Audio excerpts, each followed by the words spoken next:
থেকে সর্বশ্রেষ্ঠ জাতি, সর্বশ্রেষ্ঠ মাখলুকাত এবং সর্বশ্রেষ্ঠ নবী মুহাম্মদে আরবি সাল্লাল্লাহু আলাইহি ওয়াসাল্লামের উম্মত হিসেবে প্রেরণ করেছেন। সেই মহান সত্তা আল্লাহ সুবহানাহু ওয়া তাআলার সংক্ষিপ্ত শুকরের সুজুদ আদায় করি তা নিজেরই শেখানো ভাষা দিয়ে। সকলে এক বাক্যে পড়ি আলহামদুলিল্লাহ। ভাগজান জয় মসজিদের উন্নতি কল্পে এবং পরিচালনায় 2 রাত্রিব্যাপী ইসলামী আলোচনা সভা তারিখ 1 এবং 2 ডিসেম্বর 2024। আজকের এই আলোচনা সভাটিকে সফল করার জন্য যারা সার্বিক দিক থেকে সাহায্য এবং সহযোগিতা করেছেন তাদের প্রত্যেকের নাম স্বতন্ত্রভাবে ধরে শুকরিয়া আদায় করা সম্ভব নয়। তারপরেও যারা অর্থ, শ্রম, মেধা, দোয়া এবং পরামর্শ দিয়ে আজকের এই আলোচনা সভাটিকে সফল করার চেষ্টা করেছেন, আল্লাহ সুবহানাহু ওয়া তাআলা তুমি তাদের প্রত্যেকের নেক নিয়াত এবং নেক আমলগুলোকে কবুল করে নাও। সকলে পড়ি আমিন। মহান সত্তা আল্লাহ সুবহানাহু ওয়া তাআলার কাছে দোয়া, এই প্রার্থনা, আল্লাহ সুবহানাহু ওয়া তাআলা আমরা মানুষ, আমরা কম বেশি ছোট বড় ভুল ত্রুটি বিচ্যুতি গুনাহ পাপ অন্যায় করেই থাকি। আজকের এই আলোচনা সবার ওসিলায় আমাদের পেছনের ছোট ছোট গুনাহগুলোকে তুমি ক্ষমা করে দাও। সকলে পড়ি আমিন। সম্মানিত সুধী, বাদ মাগরিব থেকেই বিভিন্ন আলোচক তারা পবিত্র কোরআনুল কারীম এবং হাদিসে মুবারাকা থেকে অনেক গুরুত্বপূর্ণ কথা আপনাদের সামনে পেশ করেছেন। আজকের এই আলোচনা সভার অন্তিম লগ্নে আপনাদের সামনে উপস্থিত হয়েছি কিছু কথা কোরআনুল কারীম এবং হাদিসে মুবারাকা থেকে বর্তমান প্রেক্ষাপটকে সামনে রেখে কিছু আদেশ, উপদেশ এবং নির্দেশের উদ্দেশ্যে আজকে যে বিষয়ে গুরুত্বপূর্ণ আলোচনা হবে, আলোচ্য বিষয় যে আমলে জান্নাতে ঘর পাওয়া যায়। কি বললাম বলেন তো, আরো জোরে বলেন। যে আমলে জান্নাতে ঘর পাওয়া যায়। আমরা মুসলিম, যেহেতু ইসলাম ধর্মে বিশ্বাসী, এটা প্রত্যেক মানুষের ক্ষেত্রে প্রযোজ্য যে মানুষ মৃত্যুবরণ করবে, এটা নিশ্চিত। এর মধ্যে যাররা অনুপরিমাণেও কোনো সন্দেহের অবকাশ নেই। সমস্ত মানুষ দুনিয়াতে বেঁচে থাকে কিছু আশা, কিছু স্বপ্ন নিয়ে।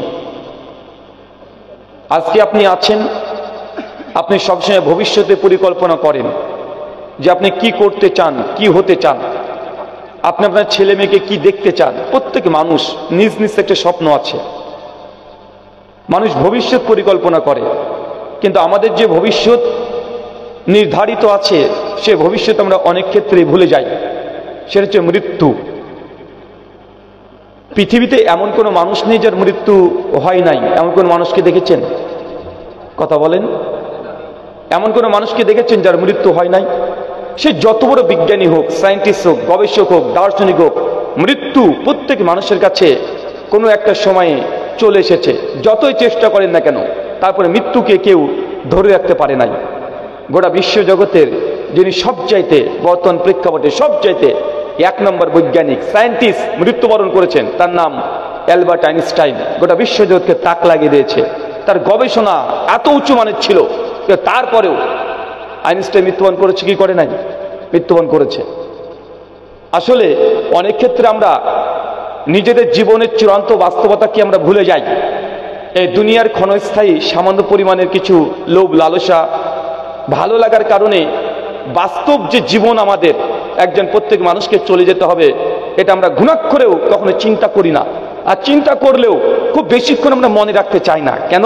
কারণ যখনই আপনি কবরকে দেখবেন যে প্রত্যেক মানুষকে কবর কাছে আসতে হবে। আজকে দেখেন আলোচনা হতে পারে আগামীকাল বা গতকাল আপনার এলাকার মানুষ কেউ একজন মারা গেছে। যখনই মানুষ মারা যায়, সে মানুষের মৃত শরীরটা যে কত ভয়ঙ্কর।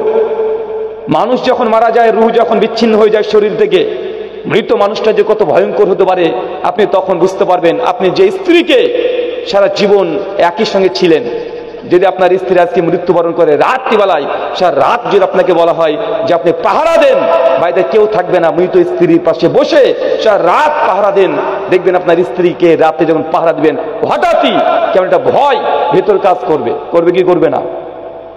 যাকে এত ভালোবাসেন, যার সঙ্গে বছরের পর বছর 20 বছর 40 বছর সময় কাটিয়েছেন, কিন্তু মানুষ যখন মৃত্যুবরণ করে তখন তার শরীরটা একটা ভয়ঙ্কর ভীতি ভয়ের কাজ করে একটা জীবন্ত মানুষের জন্য।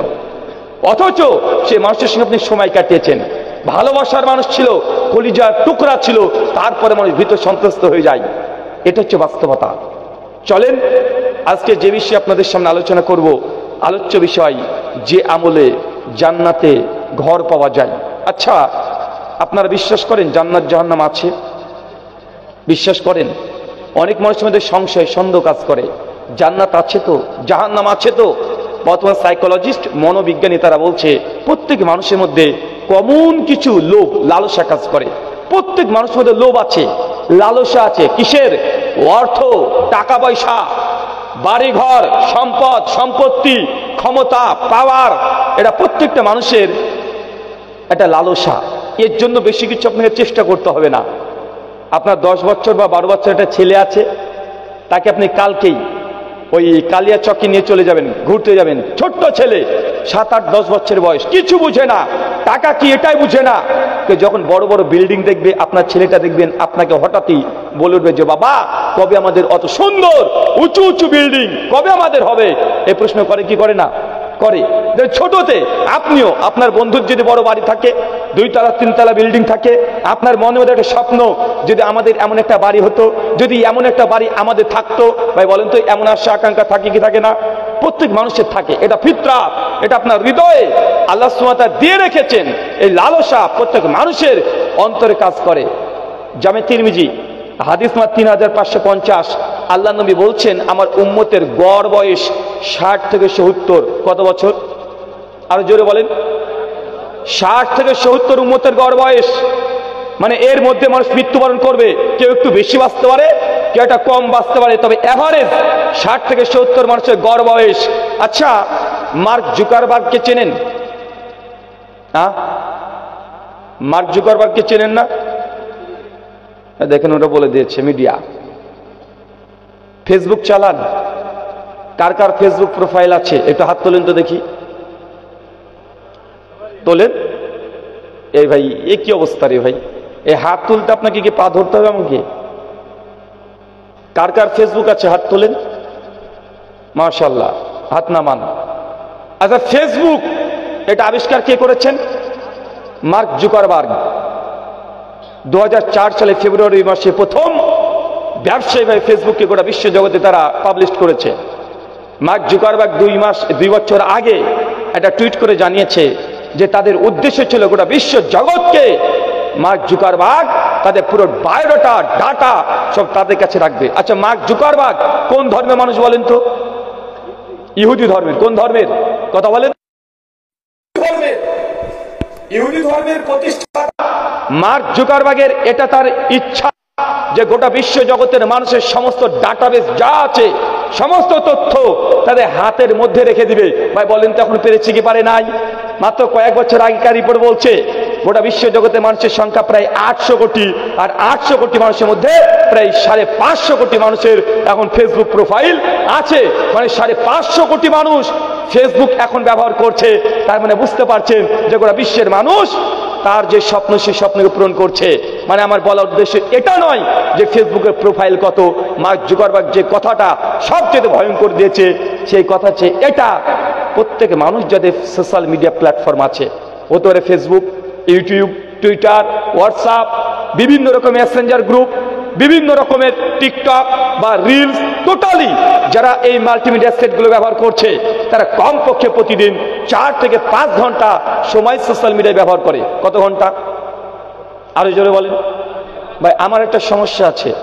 আমার সমস্যা হচ্ছে এই যে আমি 1 মিনিট কথা বললে তারপরে প্রশ্ন করব, আর আপনাদেরকে অ্যান্সার করতে হবে।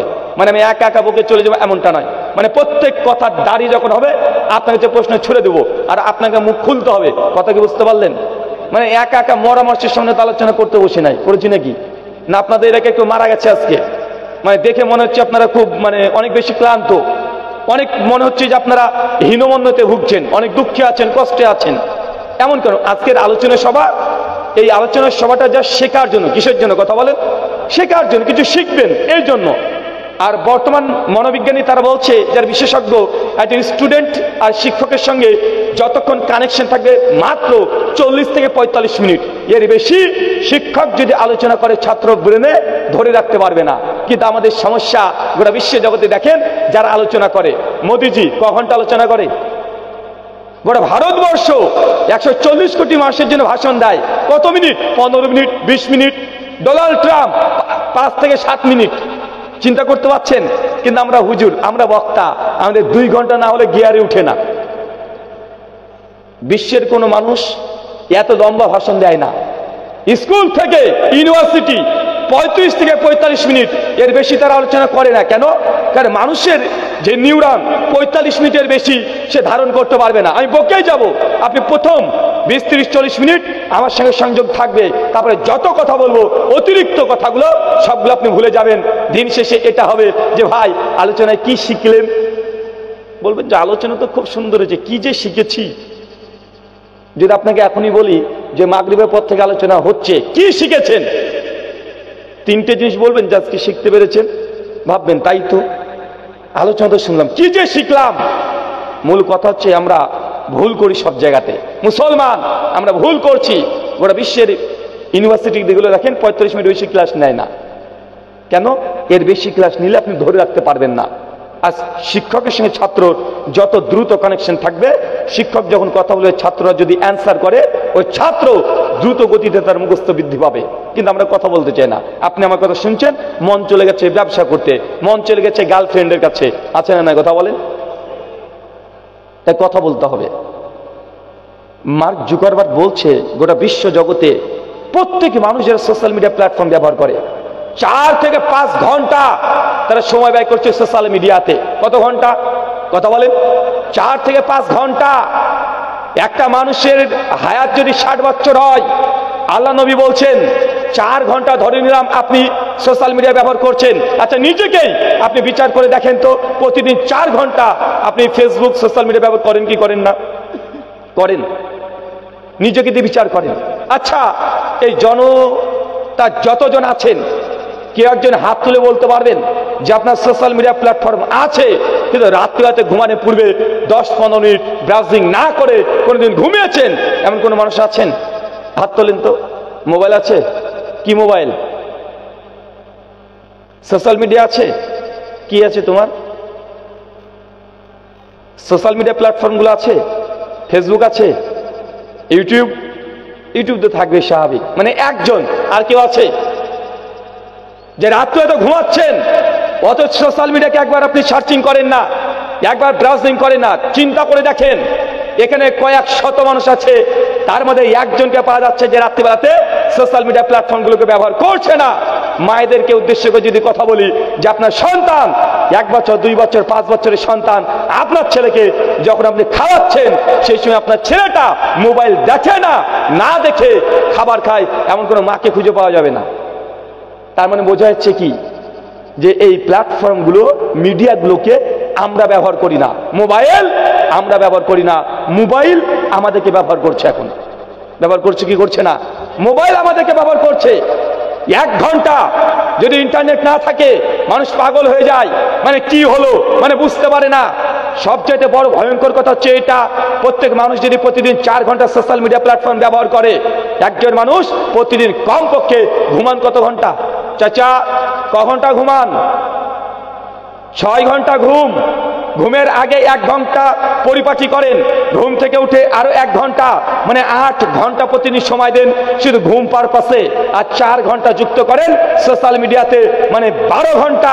একদিন কত ঘন্টায়? 24 ঘন্টায়। তো প্রতিদিন 12 ঘন্টা যদি সোশ্যাল মিডিয়া আর ঘুমেই কেটে যায়, মানে হায়াত ছিল 60 বছর, হিসাবে কত বয়স দাঁড়াচ্ছে আপনার? কথা বলেন। মানে 30 বছর অনর্থক, কোনো কারণ ছাড়া, কোনো রকমের প্রোডাক্টিভিটি ছাড়াই একটা মানুষের অর্ধেক বয়স, 50% বয়স, এটা শেষ হয়ে যাচ্ছে। চাই সেটা নারী হোক অথবা পুরুষ হোক, 30 বছর মাত্র তার জীবন আছে। এই 30 বছর আপনি কি করছেন?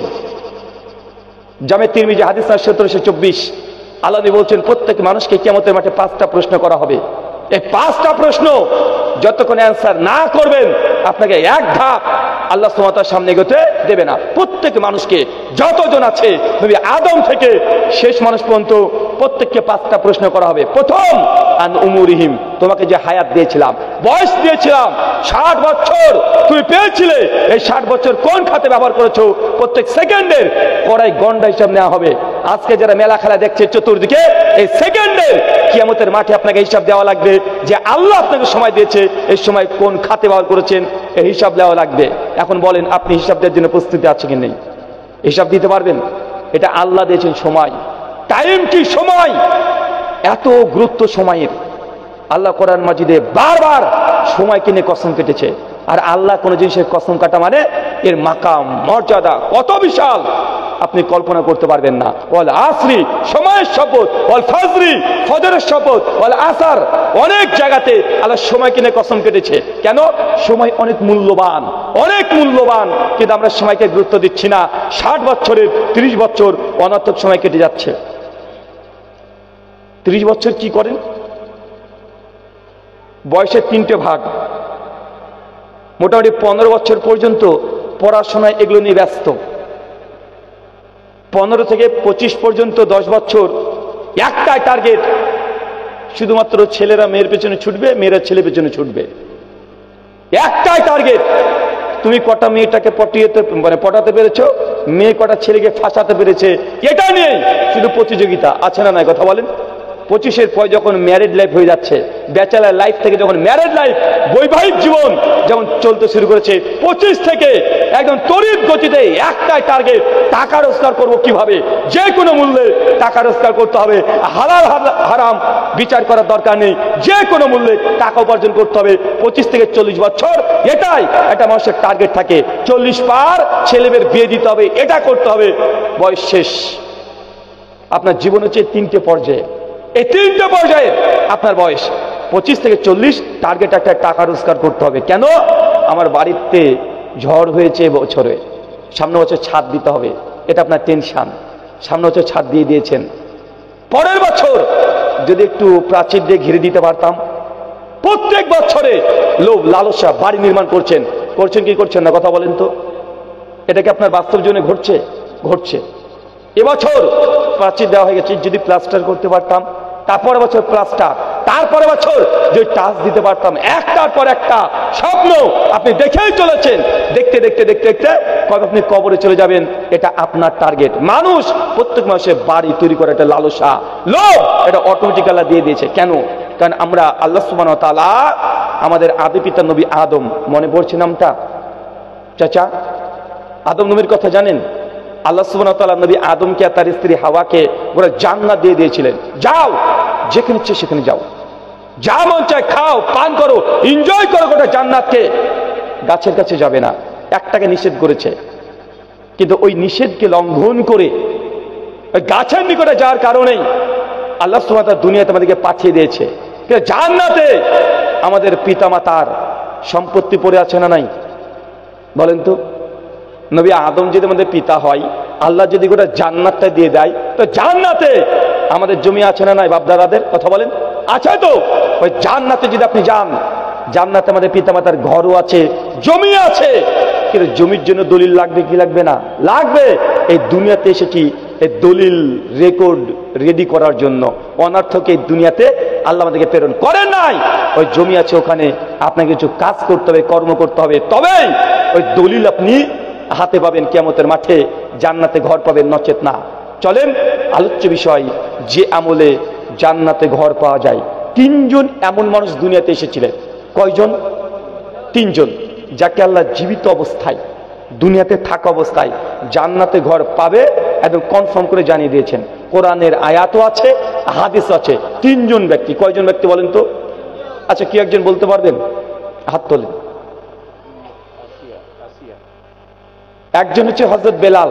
না শেখ, আপনি বলেন, আপনি আলেম মানুষ, আপনি কেন বলবেন? স্টেজ থেকে না, সামনে থেকে বলেন তো। 3 জন ব্যক্তি কোরআন হাদিসের নাম উল্লেখ আছে, যারা মৃত্যুর আগে আল্লাহ নবী জানিয়ে দিয়েছেন আল্লাহ এদেরকে জান্নাতে ঘর দিয়েছে। আল্লাহ নবী যখন মেরাজে গিয়েছিলেন সেই সময় তাদের ঘর দেখে এসেছে নবী। 3 জন ব্যক্তি আছে, বলেন একজন কে বলতে পারবেন?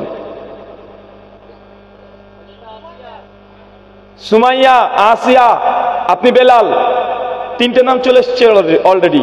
আর কে বলতে পারবেন? বলেন। আব্দুর রহমান ইবনে আউফ, মাশাআল্লাহ 4টে চলে এসেছে। আচ্ছা, একজনই 3 জন ব্যক্তির নাম বলতে পারবেন? কে একজন দাঁড়ান তো। তুমি 3 জনের নাম বলতে পারবে? পারবে?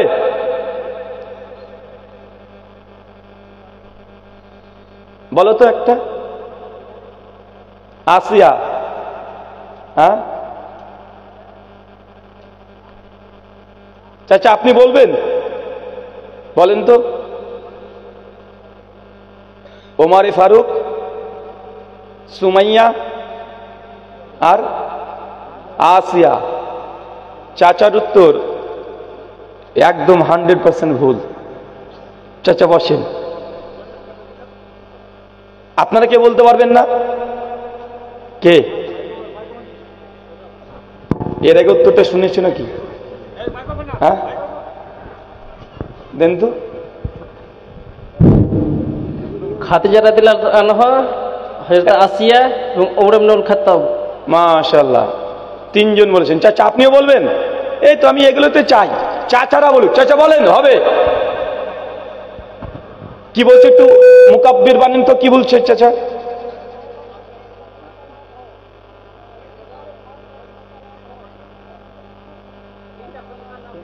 মাশাআল্লাহ, চাচা 3 জন খলিফার নাম বলেছে।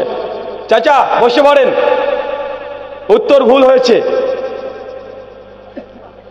উত্তর কি হয়েছে? ভুল হয়েছে। আচ্ছা, তুমি এর আগে সোশ্যাল মিডিয়াতে মনে দেখেছো প্রশ্ন উত্তর না? ও 3 জনের নাম বলেছে, উনিও বলেছে। কে বলছিল ওখান থেকে? তুমি শুনেছো না? শুনেছো এর আগে? মানে ফেসবুকে ভিডিওর মধ্যে শুনে নিয়েছো? হ্যাঁ হ্যাঁ হ্যাঁ। এই দেখেন দেখেন মানে এই প্রশ্ন কোন কোয়াজ আমি করেছি, ওটা ফেসবুক থেকে দেখে নিয়েছে, দেখে এখন উত্তর দিচ্ছে। আরে ভাই, এরা তো প্রশ্ন আউট হয়ে গেছে। তার মানে এখন প্রশ্ন আউট হয়ে যাওয়া প্রশ্নের অ্যান্সার করছে। নতুন প্রশ্ন করব? আচ্ছা, নতুন প্রশ্ন করবো, আলোচনা চলতে চলতেই, কোনো সমস্যা নেই। আচ্ছা, 3 জনের নাম বলেছে। আচ্ছা, ওই 3 জনের নাম আপনি বলেন। নতুন প্রশ্ন এটাই। অলরেডি অ্যান্সার দিয়ে দিয়েছে, 2 জন ঠিক উত্তর দিয়েছে। যে আপনি বলেন। হযরত বেলাল 1, ফেরাউনের স্ত্রী আসিয়া 2, ওমর বিন খাত্তাব 3। আচ্ছা, উনি কি ঠিক বলেছে? এ দেখেন দেখেন, সঙ্গে সঙ্গে অ্যান্সার।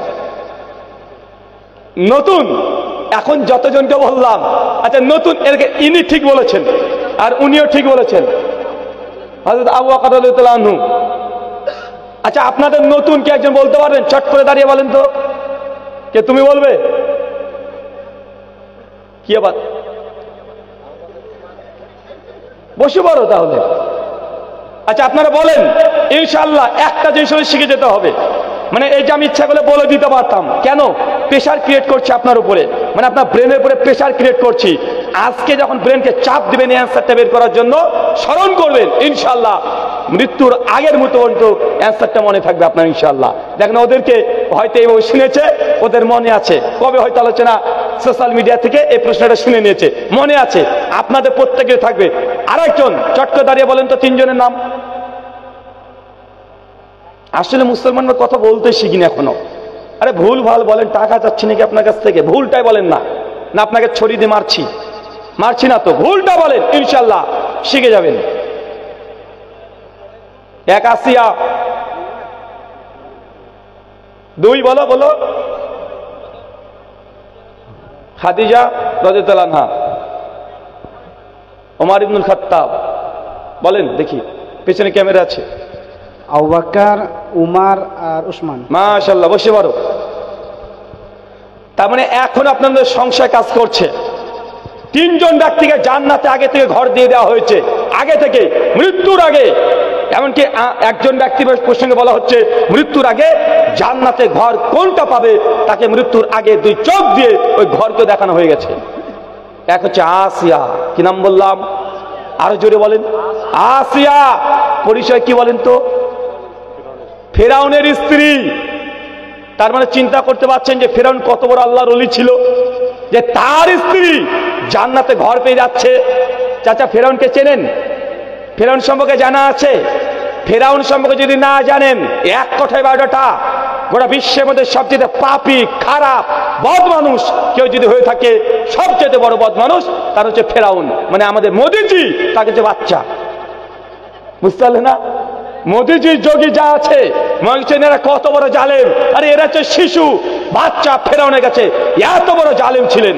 মুসনাদে আবি ইয়ালা হাদিস নাম্বার 841 আবু হুরায়রা রাদিয়াল্লাহু তাআলা বর্ণনা করছেন, আসিয়া যখন ফেরাউনের স্ত্রী নিজে কালিমার দাওয়াতে যখন বিশ্বাসী হয়ে গেলেন, যখন ইসলাম গ্রহণ করলেন, মুসলিম হয়ে গেলেন, ওই সময় ফেরাউন জানতে পেরেছে তার নিজের স্ত্রী নবী মুসার দিনকে গ্রহণ করে নিয়েছে। সঙ্গে সঙ্গে আসিয়াকে জেলখানে আবদ্ধ রেখেছে। প্রতিদিন সকালবেলায় সন্ধ্যাবেলায় 100 200 বেত্রা ঘাট পিটানো হয়েছে একটা কথার কারণে, শুধু কালিমা লা ইলাহা ইল্লাল্লাহ এটা পাঠ করেছে, এই জন্য প্রতিদিন 200 বেত্রা ঘাট আসিয়াকে দেওয়া হয়েছে। আসিয়া এমন ধৈর্য ধারণ করেছে, বারবার আল্লাহর কাছে দোয়া করছে, আল্লাহ আমি এই ফেরাউনের দুনিয়ার রাজপ্রাসাদ চাই না, তার বদলে জান্নাতে তোমার কাছে একটা ঘর চাই, আমি ফেরাউনের রাজপ্রাসাদ চাই না। আল্লাহ সুবহানাহু ওয়া তাআলা আসিয়াকে জান্নাতে ঘর দিয়ে দিয়েছে। সূরা তাহরিম 66 আয়াত নম্বর 11 আসছে। কথা কি বুঝতে পারলেন? আচ্ছা আসিয়াকে জান্নাতে ঘর কেন পেল? কেন পেয়েছে? ধৈর্য, সবর। প্রতিদিন 100 করে বেত্রাঘাত, সকাল এবং সন্ধ্যায় 200, এটা মোটেও কম বিষয় নয়। দীর্ঘদিন ধরে তাকে নির্যাতন করা হয়েছে, তারপরে সে একই কথা বলেছে, আল্লাহ আমি দুনিয়াতে কিছু চাই না, যদি দুনিয়াতে ফেরাউনের নির্যাতনে যদি মৃত্যুবরণ করি, তারপর তোমাদের জান্নাতে ঘর চাই। এখন ফেরাউনের স্ত্রী আসিয়া তার এত ধৈর্যের কারণে আল্লাহ সুবহানাহু ওয়া তাআলা জান্নাতে ঘর দিয়ে দিয়েছে। আমাদের মা বোনের আছে, স্বামীর সঙ্গে একটু 19-20 হলে, একটু যদি 18-20 হয়ে যায়, তারপরে মা বোন সঙ্গে সঙ্গে বলতে শুরু করে দেয় যে তোমার সঙ্গে 10 বছর ধরে সংসার করলাম, একদিনও তুমি ভালো রাখেনি। আছে না নাই? আছে না ভাইজান? Common dialogue. আমি বলে তোমার সংসার করে গেলাম, অন্য কোনো মেয়ে যদি থাকতো জীবনে তোমার মতো বদমাশের সঙ্গে সংসার করতো না। বলে কি বলে না? কথা বলেন। বলে। চিন্তা করে দেখেন, মায়েদেরকে বলি আপনার স্বামী কত খারাপ, ফেরাউনের চাইতেও খারাপ, ফেরাউনের চাইতেও খারাপ। প্রতিদিন 100 করে বেত্রাঘাত মারে, প্রতিদিন কি আপনার সঙ্গে এ ধরনের অত্যাচার করে? না। আসিয়ার মতো ধৈর্যশীল হতে হবে। দুনিয়াতে আছেন 10টা বছর, আমি জানি আপনার স্বামী মোটেও ভালো মানুষ না, খুব বদমেজাজি, একটু 19-20 হলে আপনাকে হয়তো মেরে দিতেও পারে, বাজে বাজে ভাষায় কথা বলে, বিভিন্নভাবে আপনাকে মানসিক শারীরিক দিক থেকে অত্যাচার করে, জানা আছে। কিন্তু 10 বছর 20 বছর যে সবর ধৈর্য ধারণ করেন, অচিরেই আসিয়ার মতো জান্নাতে আপনি ঘর ইনশাআল্লাহ পাবেন, কিন্তু ধৈর্য নাই। একটা হাদিস আসছে মুসনাদে আবি দাউদ তাইলেসি, সুনান আবু দাউদ না, আবু দাউদের আরেকটা গ্রন্থ মুসনাদে আবি দাউদ তাইলেসি, হাদিস নাম্বার 2056, সহিহ ইবনে হিব্বান হাদিস নাম্বার 756। আল্লাহ নবী বলছেন, আমি যখন মেরাজে গেলাম দেখছি একজন মেয়ে ঘুরে বেড়াচ্ছে। সঙ্গে সঙ্গে জিজ্ঞেস করলাম জিবরিল এই মেয়েটা কে? জিবরিল বলছেন, আল্লাহ নবী এটা হচ্ছে আপনার উম্মতের ওই নারী, ইনি হচ্ছেন আনাস বিন মালিকের মা। কে বলেন তো? আনাস বিন মালিকের মা, নাম হচ্ছে রুমাইসা। কি নাম? রুমাইসা। আবার বলেন কি নাম? রুমাইসা। আল্লাহ নবী দেখছেন মেরাজে গিয়ে যে রুমাইসা এখনো মৃত্যুবরণ করে নাই, দুনিয়াতে আছে, তো জান্নাতে ঘোরাঘুরি করছে। বক্তাদের মুখ থেকে অনেক আলোচনা শুনেছেন যে আল্লাহ নবী মেরাজে গেলেন, গিয়ে দেখছেন যে জাহান্নামে শুধু নারী আর নারী, জাহান্নামে নারীদের পূর্ণ করা হয়েছে, কিন্তু আল্লাহ নবী শুধু জান্নাতে নারীকে দেখে নাই, জান্নাতে গিয়ে দেখছেন রুমাইসা একজন নারী জান্নাতে ঘুরে বেড়াচ্ছে। আল্লাহ নবীর সঙ্গে অবাক যে রুমাইসা কি এমন আমল করেছে যে জান্নাতে আগে থেকে সে ঘুরে বেড়াচ্ছে, মৃত্যুবরণই করে নাই। ঘটনা পরক্রমে চলে আসছে সেই বুখারীর হাদিসে এবং সেই মুসলিমের হাদিসে আসছে, রুমাইসার স্বামীর নাম ছিল আবু তালহা। কি নাম বললাম বলেন তো? আরো জোরে বলেন। দুটো ক্যারেক্টার নাম মনে রাখেন, এক হচ্ছে আবু তালহা, ইনি হচ্ছেন স্বামী, তার স্ত্রী রুমাইসা। আবু তালহা আল্লাহর নবীর সঙ্গে বিভিন্ন যুদ্ধ জিহাদে অংশগ্রহণ করেছিলেন, যেন ওহুদের যুদ্ধে আল্লাহ নবীর সঙ্গে অংশগ্রহণ করেছিলেন। হঠাৎ করেই আবু তালহার সন্তান, মানে রুমাইসার আবু তালহার সন্তান অসুস্থ হয়ে গেছে, দীর্ঘদিন ধরে অসুস্থ। আল্লাহ নবী সঙ্গে সঙ্গে আদেশ করেছে যে জিহাদে যেতে হবে। আবু তালহা সঙ্গে সঙ্গে এই কথা শুনে দুর্বল গতিতে নবীর সঙ্গে জিহাদের জন্য রওনা দিয়ে দিয়েছে। প্রায় 1-1.5 মাস জিহাদের মাঠে ছিল। হঠাৎ করে আবার তারা ফিরে আসছে। রুমাইসার কাছে খবর এসেছে তার স্বামীর আজকে ফিরে আসছে, আগে থেকে ঘোষণা হয়ে গেছে যে আজকে আসছে। যেই দিন আসছে আল্লাহ সুবহানাহু ওয়া তাআলা ওই দিনেই তার সন্তান আবু তালহার সন্তান আল্লাহ মৃত্যু দিয়েছেন, মারা গেছে। 1.5 মাস পর বাবা তিনি ফিরছেন জিহাদ থেকে। 1.5 মাস পর অসুস্থ সন্তানকে রেখে গেছে বাড়িতে, মারা গেছে ওই দিনেই। রুমাইসার সঙ্গে সঙ্গে গোটা প্রতিবেশী যা আছে বাড়ি বাড়ি বলেছে, খবরদার আমার স্বামী 1.5 মাস পর আসছে, কেউ জানাবে না যে তার কলিজার টুকরা সন্তান মারা গেছে, কেউ বলবে না। আমি রুমাইসার যতক্ষণ না বলছি আমার স্বামীকে কেউ জানাবে না। আচ্ছা, আপনি যখন প্রবাস জীবন থেকে বাড়িতে ফেরেন, 1 মাস 1.5 মাস বাড়ির বাইরে থেকে যখন বাড়িতে ফেরেন, শেষে সন্তানের জন্য মনটা কাঁদে না? কাঁদে তো না? কাঁদে। এটা বাবা, একজন পিতা তার সন্তানকে দেখার জন্য ছটফট করে। স্ত্রীর প্রতি যত মহব্বত, তার চাইতে সন্তানের প্রতি মহব্বত বেশি থাকে কি থাকে না? থাকে। রুমাইসা বুঝতে পারছে 1.5 মাস পর তার স্বামী বাড়িতে এসে যদি শোনে আজকে তার সন্তান মারা গেছে, স্থির থাকতে পারবে না, স্থির থাকতে পারবে না। তার জন্য এত দূরদর্শিতার সঙ্গে গোটা গ্রামের মানুষকে বলে কেউ জানাবে না যে তার সন্তান মারা গেছে। রুমাইসার সঙ্গে সঙ্গে তার নিজের সন্তানকে সুন্দর করে একদম একটা জায়গাতে রেখে দিয়েছে, চাদর দিয়ে মুড়িয়ে রেখে দিয়েছে। গভীর রাত আবু তালহা বাড়িতে ফিরছেন। বাড়িতে যখন ফিরেছে সালাম কালাম দিয়ে রুমাইসা অজুর পানি দিয়েছে, অজু করেছে, সালাত আদায় করেছে। সালাত আদায় শেষে রুমাইসাকে বলছে যে আমার সন্তান কেমন আছে।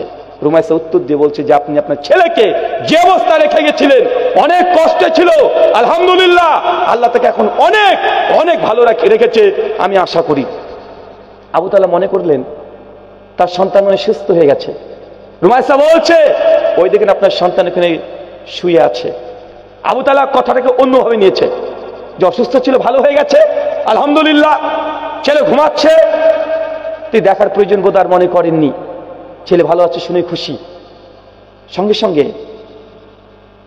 রুমাইসা সুন্দরভাবে সাজগোজ করেছে। এটা কোনো কাল্পনিক কাহিনী বলছি না, সেই বুখারীর মতো হাদিস, সেই বুখারী মুসলিমের মধ্যে আছে, মানে বিন্দু পরিমাণে এই ঘটনায় কোনো সন্দেহ নেই। মানে এটাই ঘটেছে যেটা বলছি হুবহু এই সিনি ঘটেছে, এটা কোনো নাটক নয়।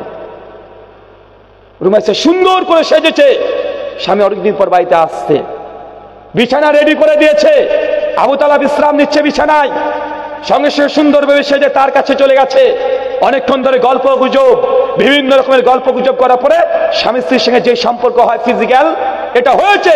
যখন দেখছে তার স্বামী আবু তালহা এখন শান্তি, ক্লান্ত, মুক্ত হয়ে গেছে, আল্লাহ সুবহানাহু ওয়া তাআলা এমনই নারী পুরুষের সম্পর্ক করে দেয় যে আপনি সারাদিন পরিশ্রম করে যদি আপনার স্ত্রীর কাছে যান, তারপর দেখবেন আপনার দুনিয়ার যত ক্লান্তি অটোমেটিক আল্লাহ প্রশান্তি দিয়ে দেয়। কি দেয় না? দিয়ে দেয়। যখন দেখছে তার স্বামী 1.5 মাসের ক্লান্তি সব দূর হয়ে গেছে, মেজাজ ফুরফুরে, রুমাইসা সঙ্গে তার স্ত্রী বলছে আবু তালহাকে যে আপনাকে একটা প্রশ্ন করতে চাই, আপনি উত্তর দেবেন। আবু তালহা ফুরফুরি মেজাজ, ওটা জি বলো, কি বলতে চাচ্ছ? ওই যে কোনো ব্যক্তি যদি কোনো ব্যক্তিকে কোনো আমানত রেখে দেয়, কোনো আমানত, তার সম্পদ আমার কাছে যদি রেখে দেয় আমানত স্বরূপ, সে যদি কিছুদিন পরে এসে ফেরত চায়, তাহলে আমি কি তাকে দেব? উনি তো বলছে অবশ্যই আমানতের খেয়ানত করা যাবে না। কেউ যদি সম্পত্তি রেখে যায়, সে যদি পুনর্বার সম্পত্তি আবার চায়, সেই সম্পত্তি অবশ্যই আমাদেরকে ফেরত দিতে হবে, এটা ইসলামের বিধান।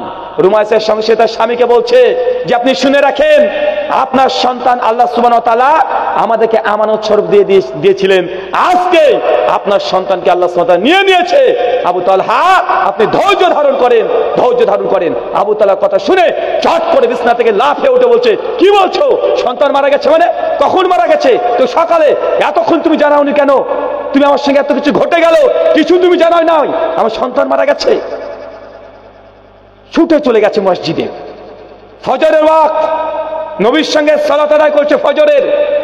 সালাম ফিরিয়ে আল্লাহ নবী বলছে ইয়া রাসূলুল্লাহ, আজকে রাত্রিবেলাতে এই জিনিস ঘটে গেছে, আমার স্ত্রী আমার সঙ্গে এই আচরণ করেছে, আমার সন্তান মারা গেছে বলে নাই, দীর্ঘক্ষণ ধরে তার সঙ্গে আমি সঙ্গ দিয়েছি। আল্লাহ নবী আমার সন্তান আর নেই দুনিয়াতে। আল্লাহ নবীর সঙ্গে সঙ্গে আবু তালহাকে বলছে, আবু তালহা, তোমার স্ত্রীর এই ধৈর্য, এই সবর, তোমার প্রতি এত ভালোবাসা মহব্বত তোমাকে কষ্ট দেবে না, তার জন্য তোমাকে শান্ত মেজাজে এতক্ষণ ধৈর্য ধারণ করেছে। আল্লাহ সুবহানাহু ওয়া তাআলা এই রাতকে এমন ভাবে কবুল করে নিয়েছে, তোমাদের এই আজকের মিলনে আল্লাহ বরকত নাজিল করেছে। ইমাম হাজার আসকালানী ফাতুল বারির মধ্যে বলছেন, এরপর উমাইসার গর্ভে 3 জন সন্তান হয়েছে, 3 জনই কোরআনের হাফেজ, আলহামদুলিল্লাহ। আচ্ছা, এখান থেকে কি বুঝলেন? এই ঘটনা থেকে কি বুঝলেন? ধৈর্য, সবর, নারীদের দূরদর্শিতা। রুমাইসার জান্নাতে এমনি ঘুরে বেড়াচ্ছে না, এমনি ঘুরে বেড়াচ্ছে না, তার যে ধৈর্য, সবর, একদম গোটা বিশ্ব জগৎকে তাক লাগিয়ে দেওয়ার মতো। আমাদের মা বোনের আছে, অপমান করতে চাই না, যদি একটু 19-20 হয়ে গেছে কত রকমের কথা আছে না নাই? স্বাধীন পর যদি স্বামী যদি বাড়িতে ফেরে, আগে 3-4 রকমের কথা শুনিয়ে দেওয়া হয়, হয় না ভাইজান? হয়। জান্নাতে যদি ঘর পেতে হয় রুমাইসার মতো আপনাকে ঈমানি জজবা রাখতে হবে, ধৈর্য, সবর আপনাকে রাখতে হবে আসিয়ার মতো। 2, আরেকজন নারী, তার নাম হচ্ছে খাদিজাতুল কুবরা। কি নাম বললাম বলেন তো? খাদিজা। উনি জান্নাতে আগে থেকে ঘর পেয়ে গেছেন। আচ্ছা, খাদিজাটা কি? আল্লাহ নবীর প্রথম স্ত্রীর নাম হচ্ছে খাদিজা। একটা কথা প্রচলিত আছে যে আল্লাহ নবী যখন খাদিজাকে বিয়ে করেছিলেন, নবীর বয়স ছিল 25, আম্মা খাদিজার বয়স আছে 40। একটা কথা শুনে আসছেন না? হ্যাঁ, এই মর্মে কোনো সহি, কোনো সত্য কিছু প্রমাণিত নয়। যেগুলো পাওয়া যায় তাবাকাতুস সাদের মধ্যে, আল বিদায়া ওয়ান নিহায়ার মধ্যে, তারিখে দামেশকের মধ্যে, সিরাত ইবনে হিশামের মধ্যে একটাও সনদ সহি নয়, সবগুলো ইনকিতা আছে। শেখ আল্লামা নাসিরউদ্দিন আলবানী রাহিমাহুল্লাহ প্রত্যেকটা সনদকে আলোচনা করেছেন সিলসিলা হাদিস যায়ফার মধ্যে। তারপরে বলছেন একটা সনদও সহি নয় যে আমাদের খাদিজার 40 বছর বয়স ছিল, এই কথাটা সঠিক তথ্য নয়। বরং সর্বোচ্চ আমার খাদিজার বয়স ছিল 35 থেকে 36 বছর। কত কথা বলেন? নবীর থেকে অবশ্যই বড় ছিল, 40 বছর এই তথ্যটা সঠিক নয়, ওই 35-36 এটাই সত্য কথা। আল্লাহ নবী একদিন বলছেন, সহিহ বুখারী 3820 নম্বর হাদিস, নবী একদিন বাড়িতে বসে আছেন, হঠাৎ করে ফেরেশতা জিবরিল বাড়ির মধ্যে প্রবেশ করেছে। বাড়ির মধ্যে প্রবেশ করে নবীকে বলছে, ইয়া রাসূলুল্লাহ, ওই দেখেন খাদিজা আপনার স্ত্রী সামনে গিয়ে আসছে, আপনি তাকে জানিয়ে দেন আল্লাহ আসমান থেকে খাদিজার জন্য সালাম পাঠিয়েছে। কি পাঠিয়েছে বলেন তো চাচা? কে পাঠিয়েছে? আর জোরে, আল্লাহ। কার জন্য? খাদিজা রাদিয়াল্লাহু তাআলা আনহার জন্য। আসমান থেকে একজনের জন্য সালাম পাঠিয়েছে, তার নাম হচ্ছে খাদিজাতুল কুবরা, আল্লাহ নবীর প্রথম স্ত্রী। নবীকে প্রথম জীবনে সবচেয়ে বেশি সাপোর্ট, মানসিক সাপোর্ট যে করেছে তার নাম খাদিজাতুল কুবরা। ইসলামে নারীদের অনেকে আমাদের অমুসলিম বলে যে ইসলাম নারীকে কোনো অধিকার দেয় নাই, বস্তা বন্দি করে রেখে দিয়েছে। এই দুটো হাদিস যে জান্নাতে ঘর পাবে, প্রথম আসিয়া, দ্বিতীয় খাদিজা। ওইসব নারীবাদী যারা আছে, যারা ফেমিনিস্ট আছে, তাদের 2 গালে এই দুটো হাদিস জোরসে একটা থাপ্পড় দিয়ে দিয়েছে। আচ্ছা বলে তো, জীবনে প্রথম জমজমের পানি কে পান করেছে, মানে খেয়েছে? জমজমের পানি, জমজমের পানি প্রথম কে খেয়েছে? জমজমের পানি বুঝেন তো? আবার আমরা তো ভারতের মানুষ, জমজম চিনি না, গঙ্গা চিনি, তাই না ভাইজান? হিন্দুরা পবিত্র মনে করে, তো গঙ্গাকে আমরা পবিত্র মনে করি। যদি হচ্ছে গঙ্গার পানি, এখন বর্তমান ভারতবর্ষে গঙ্গার পানি নিয়ে পরীক্ষা করা হয়েছে, 2 বছর আগে রিপোর্ট পেশ করেছে, গঙ্গার পানিতে আর্সেনিক পাওয়া গেছে। কি পাওয়া গেছে? আর্সেনিক, ব্যাকটেরিয়া পাওয়া গেছে। তারপর তারা মনে করছে পবিত্র, খাঁটি মনে করুক। কিন্তু জমজম, মুসলমান এই পানিকে পবিত্র মনে করে কি করে না? করে।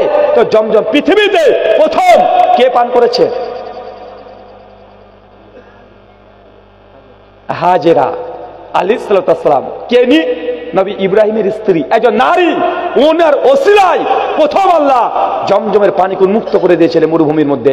এখনো যারা হজ উমরা করতে যান ভাই, জমজমের পানি খান না? দেখবেন এখনো সেই 3000 বছর আগে জমজমের ছোট্ট একটা পায়ের খোঁচাতে, লাঠির খোঁচাতে জমজমের পানি উন্মুক্ত হয়ে গেছে।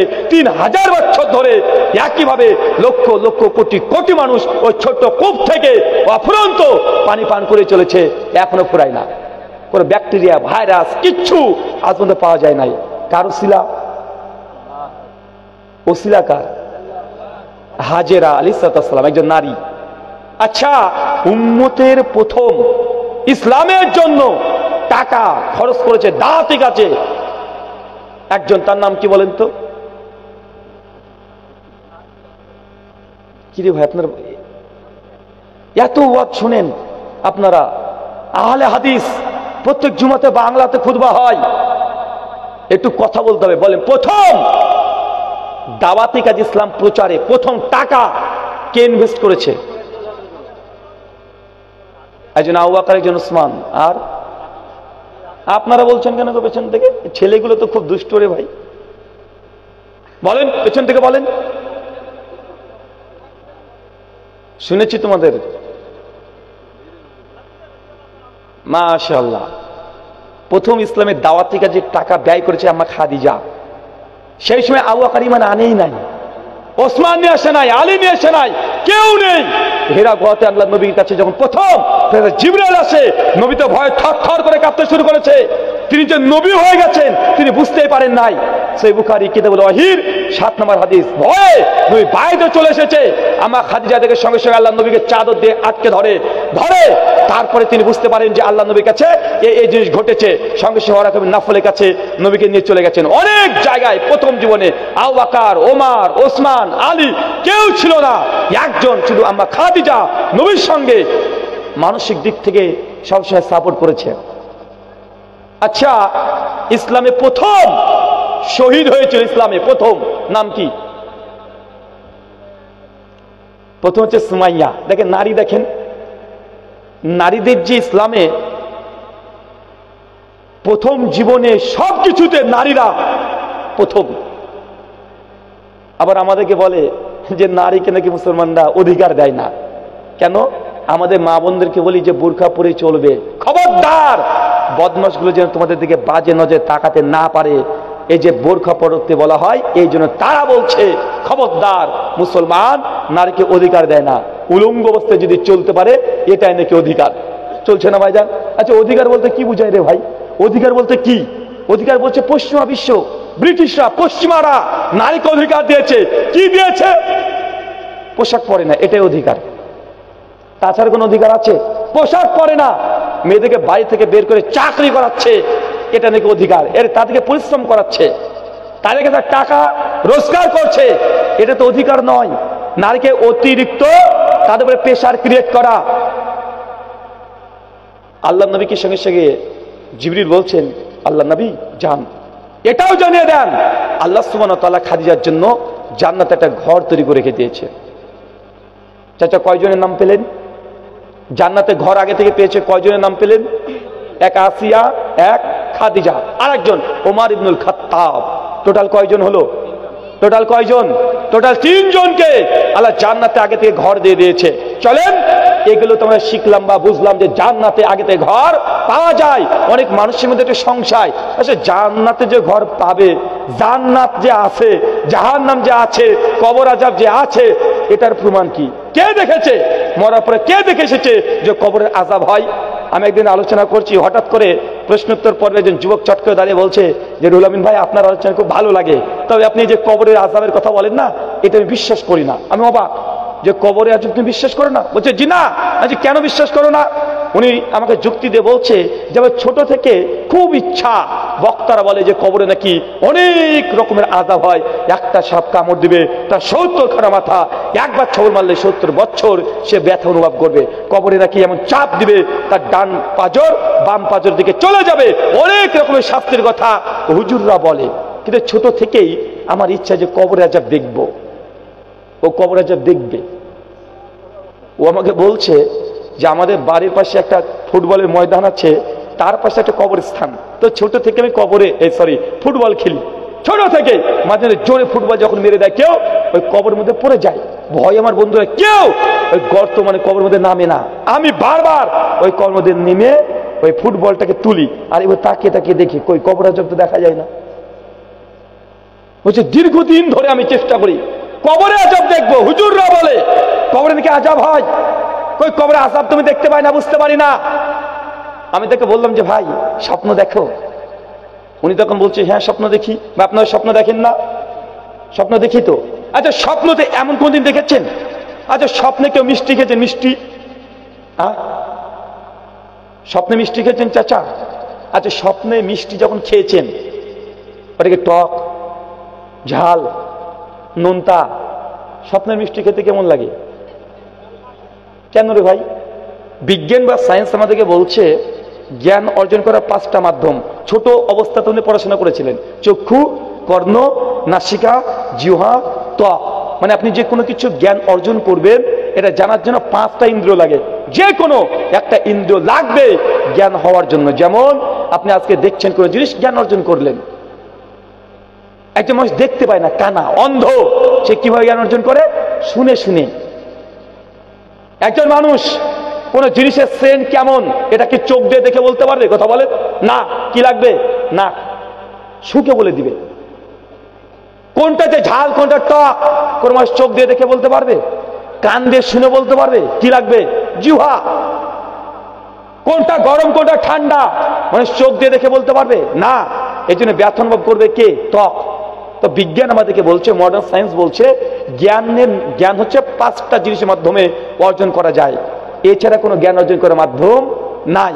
তা আমার সাদা মনে সাদা প্রশ্ন, স্বপ্নের মধ্যে একটা মানুষ যে মিষ্টি খায়, তো মিষ্টিটা তো খাচ্ছে, তো ওই মিষ্টিতে কি জিহ্বা ব্যবহার হয়েছে?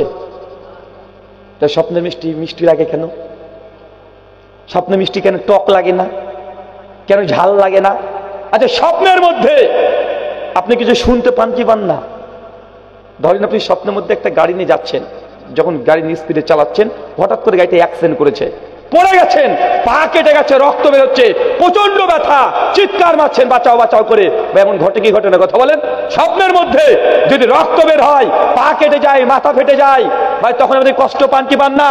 ব্যথা অনুভব করছেন কি করছেন না? বিশেষ করে মেয়েরা যখন প্রেগনেন্ট থাকে, পেটে যখন বাচ্চা চলে আসে, মেয়েরা প্রায় একটা কমন স্বপ্ন দেখবে, তাদের ব্রেন থেকে স্বপ্নটা চলে আসে অটোমেটিক। সেটা তার সন্তান ছাদ থেকে পড়ে যাচ্ছে বা পুকুরের মধ্যে ডুবে মরে যাচ্ছে, এই ধরনের স্বপ্ন তারা বেশি দেখে। আপনি দেখছেন আপনার সন্তান ছাদ থেকে পড়ে গেছে বা পুকুরে হাবুডুবু খাচ্ছে, স্বপ্ন দেখছেন, কিন্তু ব্যথা অনুভব করতে পারছেন কি পারছেন না? কথা বলেন। কষ্ট অনুভব করতে পারেন কি পারেন না? মানে স্বপ্ন এমন এক জগৎ, ওখানে চোখ ছাড়া দেখা যায়। আচ্ছা, মানুষ দেখে কিভাবে? চোখ বন্ধ করলে কি দেখা যায়? না, দেখতে চোখ খুলতে হয়। কে যখন স্বপ্ন দেখছেন, চোখ খোলা অবস্থায় না বন্ধ অবস্থায়? চাচা, চোখ খোলা অবস্থায় না বন্ধ অবস্থায়? আরে ব্যথা অনুভব করার জন্য ত্বক প্রয়োজন। স্বপ্নের মধ্যে অ্যাক্সিডেন্ট করেছেন, আপনার পা কেটে গেছে, স্বপ্নে দেখেছেন, বাস্তবে তো কিছু কাটেনি, তারপরে ব্যথা পান কি পান না? তারপরে ব্যথা পাচ্ছেন। কান ছাড়া স্বপ্নের মধ্যে শোনা যায়, জিহ্বা ছাড়া স্বাদ নেওয়া যায়, নাক ছাড়া শোকা যায়, গন্ধ নেওয়া যায়। তার বোঝা গেল স্বপ্ন এমন এক জগৎ, যে জগৎটা চোখ ছাড়া দেখা সম্ভব। সম্ভব কি সম্ভব নয়? দেখছে আপনি খুব ক্লান্ত অবস্থায় বাড়িতে এসেছেন, বিছানায় শুয়ে আছেন, ঘুম চলে এসেছে, আর আপনার স্ত্রী আপনার পাশে বসেই টিভিতে বিভিন্ন রকম সিরিয়াল দেখছে। একদিন স্টার জলসা নিয়ে বসেছে সন্ধ্যার পরে, আপনি ক্লান্ত ছেলে বিছানায় শুয়ে আছেন, আপনার স্ত্রী একদম সিরিয়াল দেখছে। আপনি স্বপ্ন দেখতে শুরু করেছেন দিয়ে যে আপনাকে কে যেন সে মারছে, তাড়ছে, সাপে কামড়াচ্ছে, বিভিন্ন রকমের ভয়ঙ্কর স্বপ্ন দেখছেন। যখন আপনি স্বপ্ন দেখেন, আপনি কষ্ট পান, স্বপ্ন দিয়ে পান না ভাইজান? বাঁচাও করে চিৎকার মারছেন, দৌড়ছেন, কিন্তু আপনি দৌড়ে কভার করতে পারছেন না, চিৎকার মারছেন, কেউ শুনতে পাচ্ছে না। এমন স্বপ্ন দেখেন কি দেখেন না? দেখছেন। স্বপ্নের মধ্যে আযাব, ভয়, চিৎকার মারছেন, কিন্তু আপনার স্ত্রী যদি আপনার পাশে বসে আপনার শরীরের দিকে তাকায় এইভাবে, ও বুঝতে পারবে যে আপনার কোন গাড়িতে অ্যাক্সিডেন্ট করেছেন, আপনি ব্যথা পাচ্ছেন, বুঝতে পারবে। কথা বলেন কেন? স্বপ্ন এই জগৎটা একটা আলাদা, ওর মধ্যে ব্যথাও পাওয়া যায়, কষ্টও পাওয়া যায়, সুখও পাওয়া যায়। স্বপ্নের মধ্যে দেখছেন যে গার্লফ্রেন্ড আপনাকে এসে একটা গোলাপ ফুল 14 ফেব্রুয়ারিতে দিয়ে দিয়েছে, কি খুশি আপনি, তাই না? অনেক খুশি, ঘুম ভেঙে গেছে, তারপরে খুশি। মানে স্বপ্নের মধ্যে ভালো অনুভব করতে পারেন, খারাপ অনুভব করতে পারেন, পারেন কি পারেন না? কথা বলেন পারেন। কিন্তু আপনার শরীরকে যদি বড় সেন্সার ক্যামেরা আপনার শরীরে বসে দেওয়া হয়, তারপরেও আপনি যে স্বপ্নটা দেখছেন, এই স্বপ্নটাকে ধারণ করে, সেভ করে ওটাকে রাখা সম্ভব হবে? পারবে কেউ? পৃথিবীর কেউ পারবে না। এমন কেউ যদি বলে যে তুমি যে স্বপ্ন দেখেছো, এই স্বপ্নই মানি না। যদি স্বপ্নকে প্রমাণ করতে হয়, তো একটা ভিডিও ক্যাসেট করে বের করে দাও, মেমোরি কার্ড করে বের করে দাও। কারণ বাবার ক্ষমতা আছে? নাই। তার মানে বোঝা গেল সিমিলার কবরের আযাব। যার পরে আযাব হচ্ছে মনে হচ্ছে হাড় পরে আছে, কিন্তু ওর পরে আযাব হচ্ছে ওই বুঝতে পারবে। আপনি যতই চোখ দিয়ে তাকিয়ে দেখেন না কেন, আপনি তার আযাব বুঝতে পারবেন না। যেমন স্বপ্নের মধ্যে আপনি স্বপ্ন দেখছেন, দৌড়াচ্ছেন, কষ্ট পাচ্ছেন, বাইরেকার মানুষ এরা বুঝতে পারে না কবরের আযাব অনেকটা ওরকমই। একজন বলছে যে রুহুল আমিন ভাই, এই আল্লাহ যে কতদিন আগে পৃথিবী সৃষ্টি করেছে, মিলিয়ন বিলিয়ন ট্রিলিয়ন বছর আগে, সে আদম আলাইহিস সালামের সময় থেকে কত মানুষ দুনিয়াতে মরে গেছে, কত মানুষ মরে গেছে। এখনই পৃথিবীতে 800 কোটি মানুষ, 800 কোটি মানুষ। হাদিসে হুজুররা বলে যে কিয়ামতের মাঠে আল্লাহ বিচার করবেন, মাত্র 2 থেকে 3 ঘন্টা সময় নেবে। মানে আসর থেকে মাগরিবের ওয়াক্ত, এই ওয়াক্তের মধ্যে আল্লাহ সমস্ত মানুষের বিচার কমপ্লিট করে ফেলবে। তো ও আমাকে হাস্যকর একটা কথা বলছে যে ভাই, দেখা যাচ্ছে এমন কোনো মানুষ সে গুনাহ করেছে, কিন্তু ভুল করে, ওকে আল্লাহ জান্নাতে যদি দিয়ে দেয়। ভাই এরকম বদ মানুষ আছে না অনেকের মনে, যে দেখেছে আল্লাহ কিভাবে হিসাব রাখবে, এত আমি কত গুনাহ করেছি, কত পাপ করেছি, বুঝবে কিভাবে? হাজার হাজার কোটি কোটি মানুষ থাকবে, আমি যদি জাহান্নামের লাইনে থাকি দৌড়ে এসে জান্নাতের দলে ঢুকে যাব। এরকম বদমাশ কিছু আসে না ভাইজান? বলছে আল্লাহ বুঝবে কিভাবে? 2.5 ঘন্টায় কোটি কোটি মানুষের হিসাব নিবেন কিভাবে? আচ্ছা, যখন জ্বর হয় ডাক্তারের কাছে গেলে ডাক্তার বাবু আপনার মুখে একটা থার্মোমিটার ঢুকিয়ে দেয়, তাই না? থার্মোমিটার একটু পরে বের করে ঝাড়া দিয়ে যদি দেখে 108 ডিগ্রি, তো ডাক্তার বলে যে বাবা তোর খবর আছে। বলতে পারে কি পারে না? পারে না ভাইজান? পারে। কেন? মানে মানুষ তার শরীরের যে তাপমাত্রা এটা মাপার জন্য থার্মোমিটার যন্ত্র আছে। তা আল্লাহ যদি কিয়ামতের মাঠে থার্মোমিটারের মতোই একটা পাপ আর পুণ্য, নেকি আর গুনাহ মাপার যন্ত্র রেডি করে রেখে দেয়, যেটা আপনার মুখে বা পেছনে ঢুকিয়ে রেখে দেয়, কি করবেন? কথা বুঝতে পারলেন না মনে হয়? আপনি এত টেনশন আল্লাহ কিভাবে যে আপনার হিসাব নেবে, যে সূক্ষ্ম সূক্ষ্ম হিসাব কিভাবে নেবে? আল্লাহ যে থার্মোমিটার মধ্যে যন্ত্র কত পাপ করেছেন, কত পুণ্য করেছেন, সবগুলো একটা যন্ত্র 1 মিনিট যদি মুখে রেখে দিয়ে বের করে দিয়েছে, দেখাচ্ছে যে তুই 97 কোটি পাপ করেছিস আর মাত্র 12,000 নেকি করেছিস। বা উঠতে পারে কি পারে না? কথা বলেন। পারে তো। আল্লাহ এর চেয়ে অনেক বড় কিছু করতে পারে। জাস্ট আমি আপনার জ্ঞান দিয়ে বুঝালাম যে আল্লাহ পারেন কি পারেন না। পারেন না ভাইজান? মনে রাখবেন, মানুষ যে গুনাহ করে, পাপ করে, এই 3.5 হাত শরীরের বাইরে আপনি করতে পারবেন না। চোখ দিয়ে খারাপ জিনিস দেখছেন, পর্নোগ্রাফি দেখছেন, কানে হেডফোন লাগিয়ে একদম চাদরের নিচে আপনি দেখছেন, প্রমাণ নেই, কেউ দেখতে পাচ্ছে না, কিন্তু চোখ এটা সাক্ষী থাকছে কি থাকছে না? হাত দিয়ে হারাম কোন জিনিসকে ধরেছেন, এই হাত এটা থেকে গেল কি গেল না? অন্তর দিয়ে কাউকে নিয়ে খারাপ পরিকল্পনা করেছেন, এই ডাটাগুলো থাকছে কি থাকছে না? আপনাকে আধুনিক যুগ দিয়ে বুঝিয়ে দিই। আচ্ছা, হোয়াটসঅ্যাপে একজনকে মেসেজ করেছেন, মেসেজ করার পরে ভাবছেন যে কেউ যদি দেখে ফেলে আপনার মান সম্মান চলে যাবে, সঙ্গে সঙ্গে হোয়াটসঅ্যাপের মেসেজটাকে ডিলিট করে দিলেন, একদম ডিলিট করি তো আমরা, তাই না? হয়ে যান।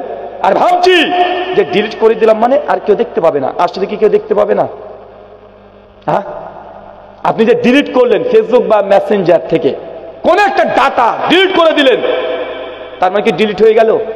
হোয়াটসঅ্যাপ কোম্পানি মালিক, মেসেঞ্জার কোম্পানি মালিক যদি মনে করে যে আপনি কি ডিলিট করেছেন, ওটা তার রিকভার করতে পারবে না, নিয়ে আসতে পারবে না? পারবে।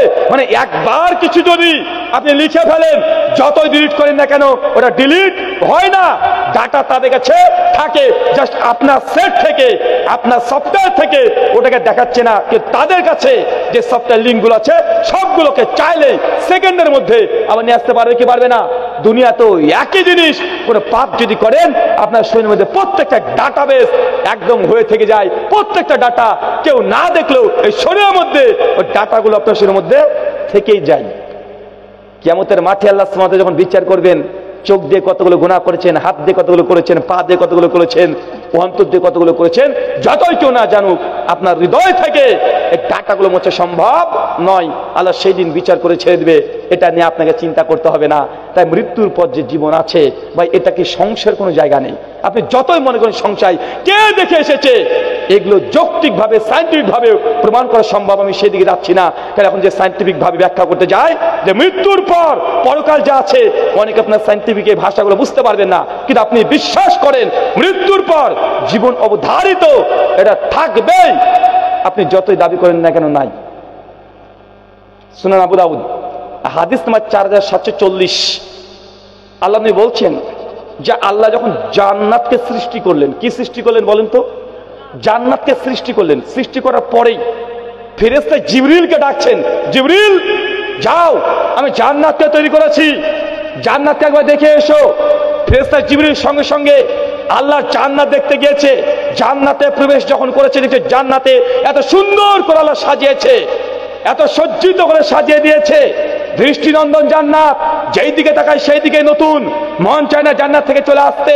তারপরে জিবরিল জান্নাত দেখে ছুটে চলে আসছে, আল্লাহ তুমি এত সুন্দর জান্নাত তৈরি করেছো, দুনিয়ার কোনো মানুষ আর জিন যদি জান্নাত একবার এই বর্ণনা শুনে নেয়, একবার যদি দর্শন করে, আমার মনে হয় না কোনো মানুষ জাহান্নামে যাওয়ার জন্য কোনো কাজ করতে পারে। আল্লাহ বলছে জিবরিল তাই, আচ্ছা ঠিক আছে যাও, তুমি আবার জান্নাতে যাও। জিবরিল আবার জান্নাতে চলে এসছে। চাচা কয়বার বলেন তো? দ্বিতীয়বারের মতো এসে দেখছে একটা জান্নাতকে আল্লাহ সুবহানাহু ওয়া তাআলা ঘিরে দিয়েছেন, জান্নাতের চতুর্পাশ ঘেরা। আজকে এই মাহফিলে প্যান্ডেলটা ঘেরা আছে না, এইভাবে পুরো জান্নাতকে আল্লাহ ঘিরে দিয়েছেন। জান্নাতকে কি দিয়ে ঘিরেছেন? জান্নাতের চতুর্দিক ঘেরা। জান্নাতকে আল্লাহ সুবহানাহু ওয়া তাআলা ঘিরে দিয়েছেন আল মাকারে, দুঃখ, কষ্ট, বেদনা, নিয়ম, নীতি, এগুলোতে জান্নাত ঘেরা। চাচা বলেন তো জান্নাত কি দিয়ে ঘেরা? বলেন কি দিয়ে ঘেরা জান্নাত? আরে কথা বলেন না ভাই, জান্নাত কি দিয়ে ঘেরা? নিয়ম, নীতি, দুঃখ, কষ্ট, এগুলো দিয়ে জান্নাতকে আল্লাহ তাআলা ঘিরে রেখে দিয়েছেন। আপনি নিয়ম নীতি বুঝেন? মানে আপনি জান্নাত যদি যেতে চান, দুনিয়াতে দুঃখ পাবেন, কষ্ট পাবেন। আরে নবীদেরকেও দুঃখ কষ্ট পেতে হয়েছে। নবী ইব্রাহিমকে পরীক্ষা করা হয়েছে, আগুনের মধ্যে দাও দাও করে নবী ইব্রাহিমকে জ্বালিয়ে দেওয়া হয়েছে। নবী ইউনূস আলাইহিস সালাম, তাকেও মাছের পেটে 3 দিন 3 রাত্রি সময় কাটাতে হয়েছে। নবী নূহ আলাইহিস সালামকে তার দেশের মানুষ দেশ থেকে তাড়িয়ে দিয়েছে। আমাদের নবীকে মক্কা থেকে মদিনায় তাড়িয়ে দেওয়া হয়েছে। নবী ঈসাকে হত্যা করার জন্য পরিকল্পনা করা হয়েছে। জাকারিয়া নবীকে হত্যা করা হয়েছে। কত নবীকে পরীক্ষা করা হয়েছে। দুঃখ, কষ্ট, বেদনা, এগুলো দিয়ে জান্নাত ঘেরা আছে।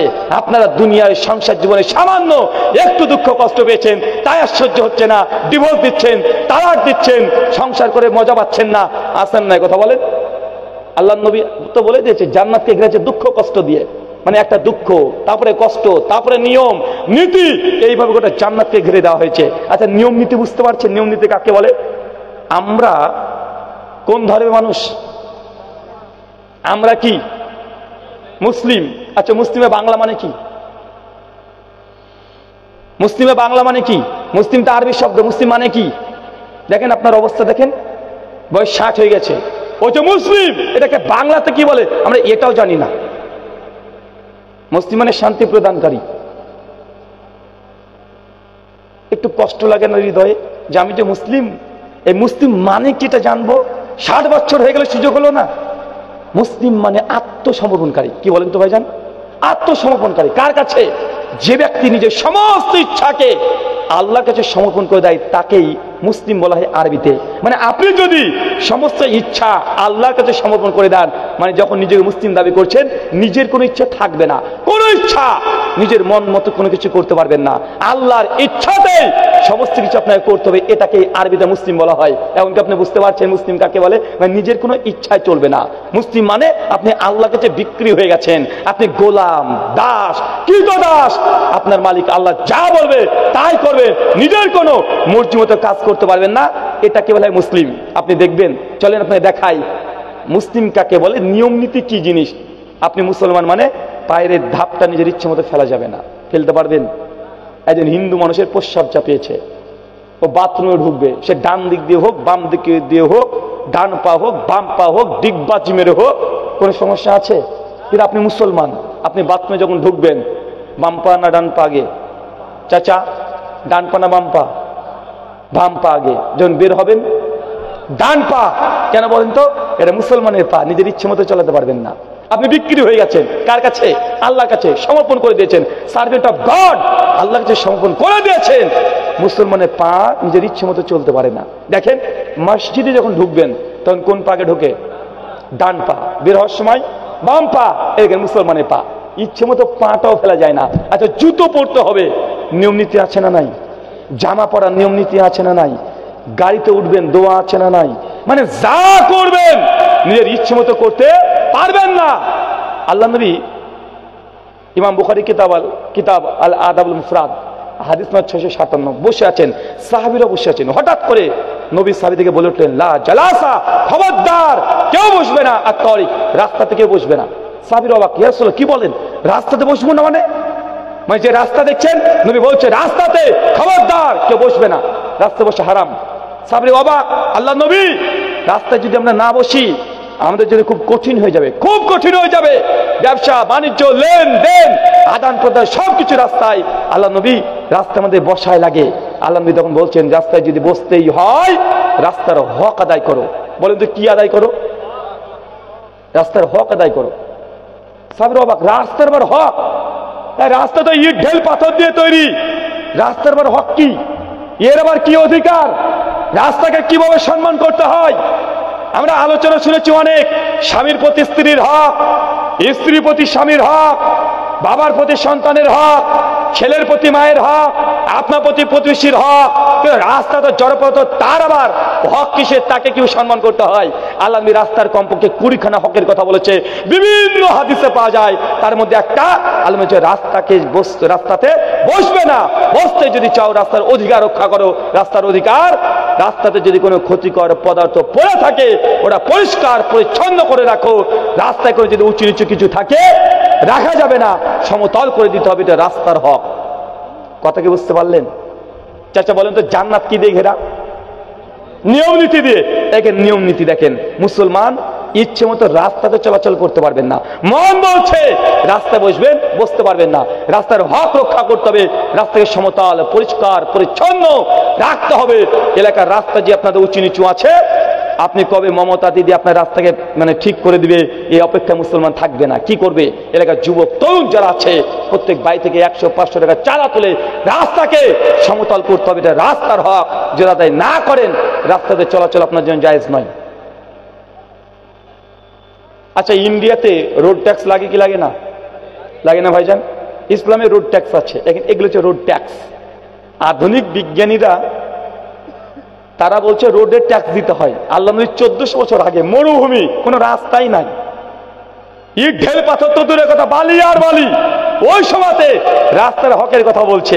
আর আজকে দেখেন কলকাতাতে দেখেন ট্রাফিক আইন মেনে চলুন, ট্রাফিক আইন মেনে চলুন। 1400 বছর আগে আল্লাহ নবী ট্রাফিক আইন দিয়ে গেছে যে রাস্তাকে পরিষ্কার পরিচ্ছন্ন রাখতে হবে। আপনার রাস্তাতে আমি অনেকবার দেখা যায় আপনাদের মালদা শহর বিশেষ করে রাস্তার মধ্যে গরুকে বেঁধে রেখে দেয়, আছে না নাই? ছাগল বেঁধে রেখে দিয়েছে, গরু সারা দিন ধরে ও পায়খানা করছে, প্রস্রাব করছে, দুর্গন্ধ বাড়ির সামনে মেন রাস্তায় দুর্গন্ধ হয়ে গেছে, নিষিদ্ধ, যাবে না।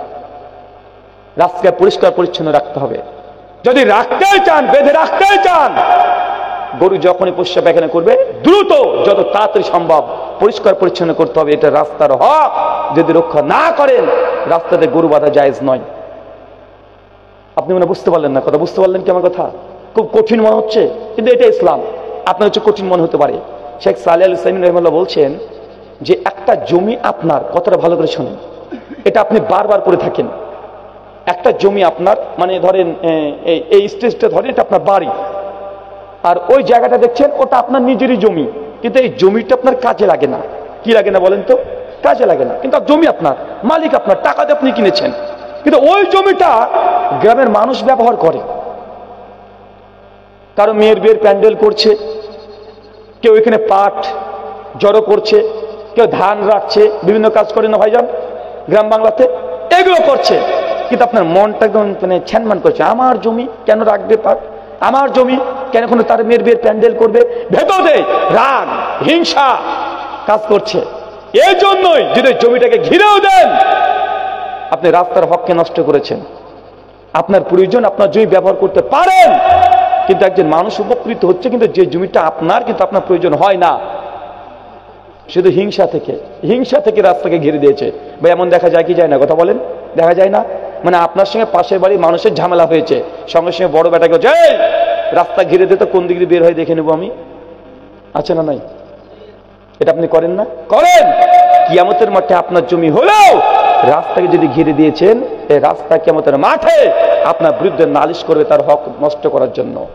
ইসলাম কত সুন্দর, আপনি ইসলাম থেকে বুঝতেই পারেননি কত সুন্দর ইসলাম।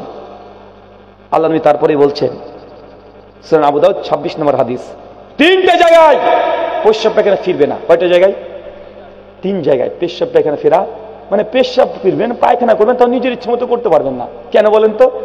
আপনি মুসলমান, মানে পেশাব পায়খানা নিজের ইচ্ছে মতো করা যায় না। পেশাব চাপিয়েছে, একজন হিন্দু পণ্ডিত যদি হয়, ও দাঁড়িয়ে একদম call call call call call করে মুতে দিবে। আচ্ছা না, কথা বলেন? ও দাঁড়িয়ে হোক, বসে হোক, শুয়ে হোক, ও করে দিবে।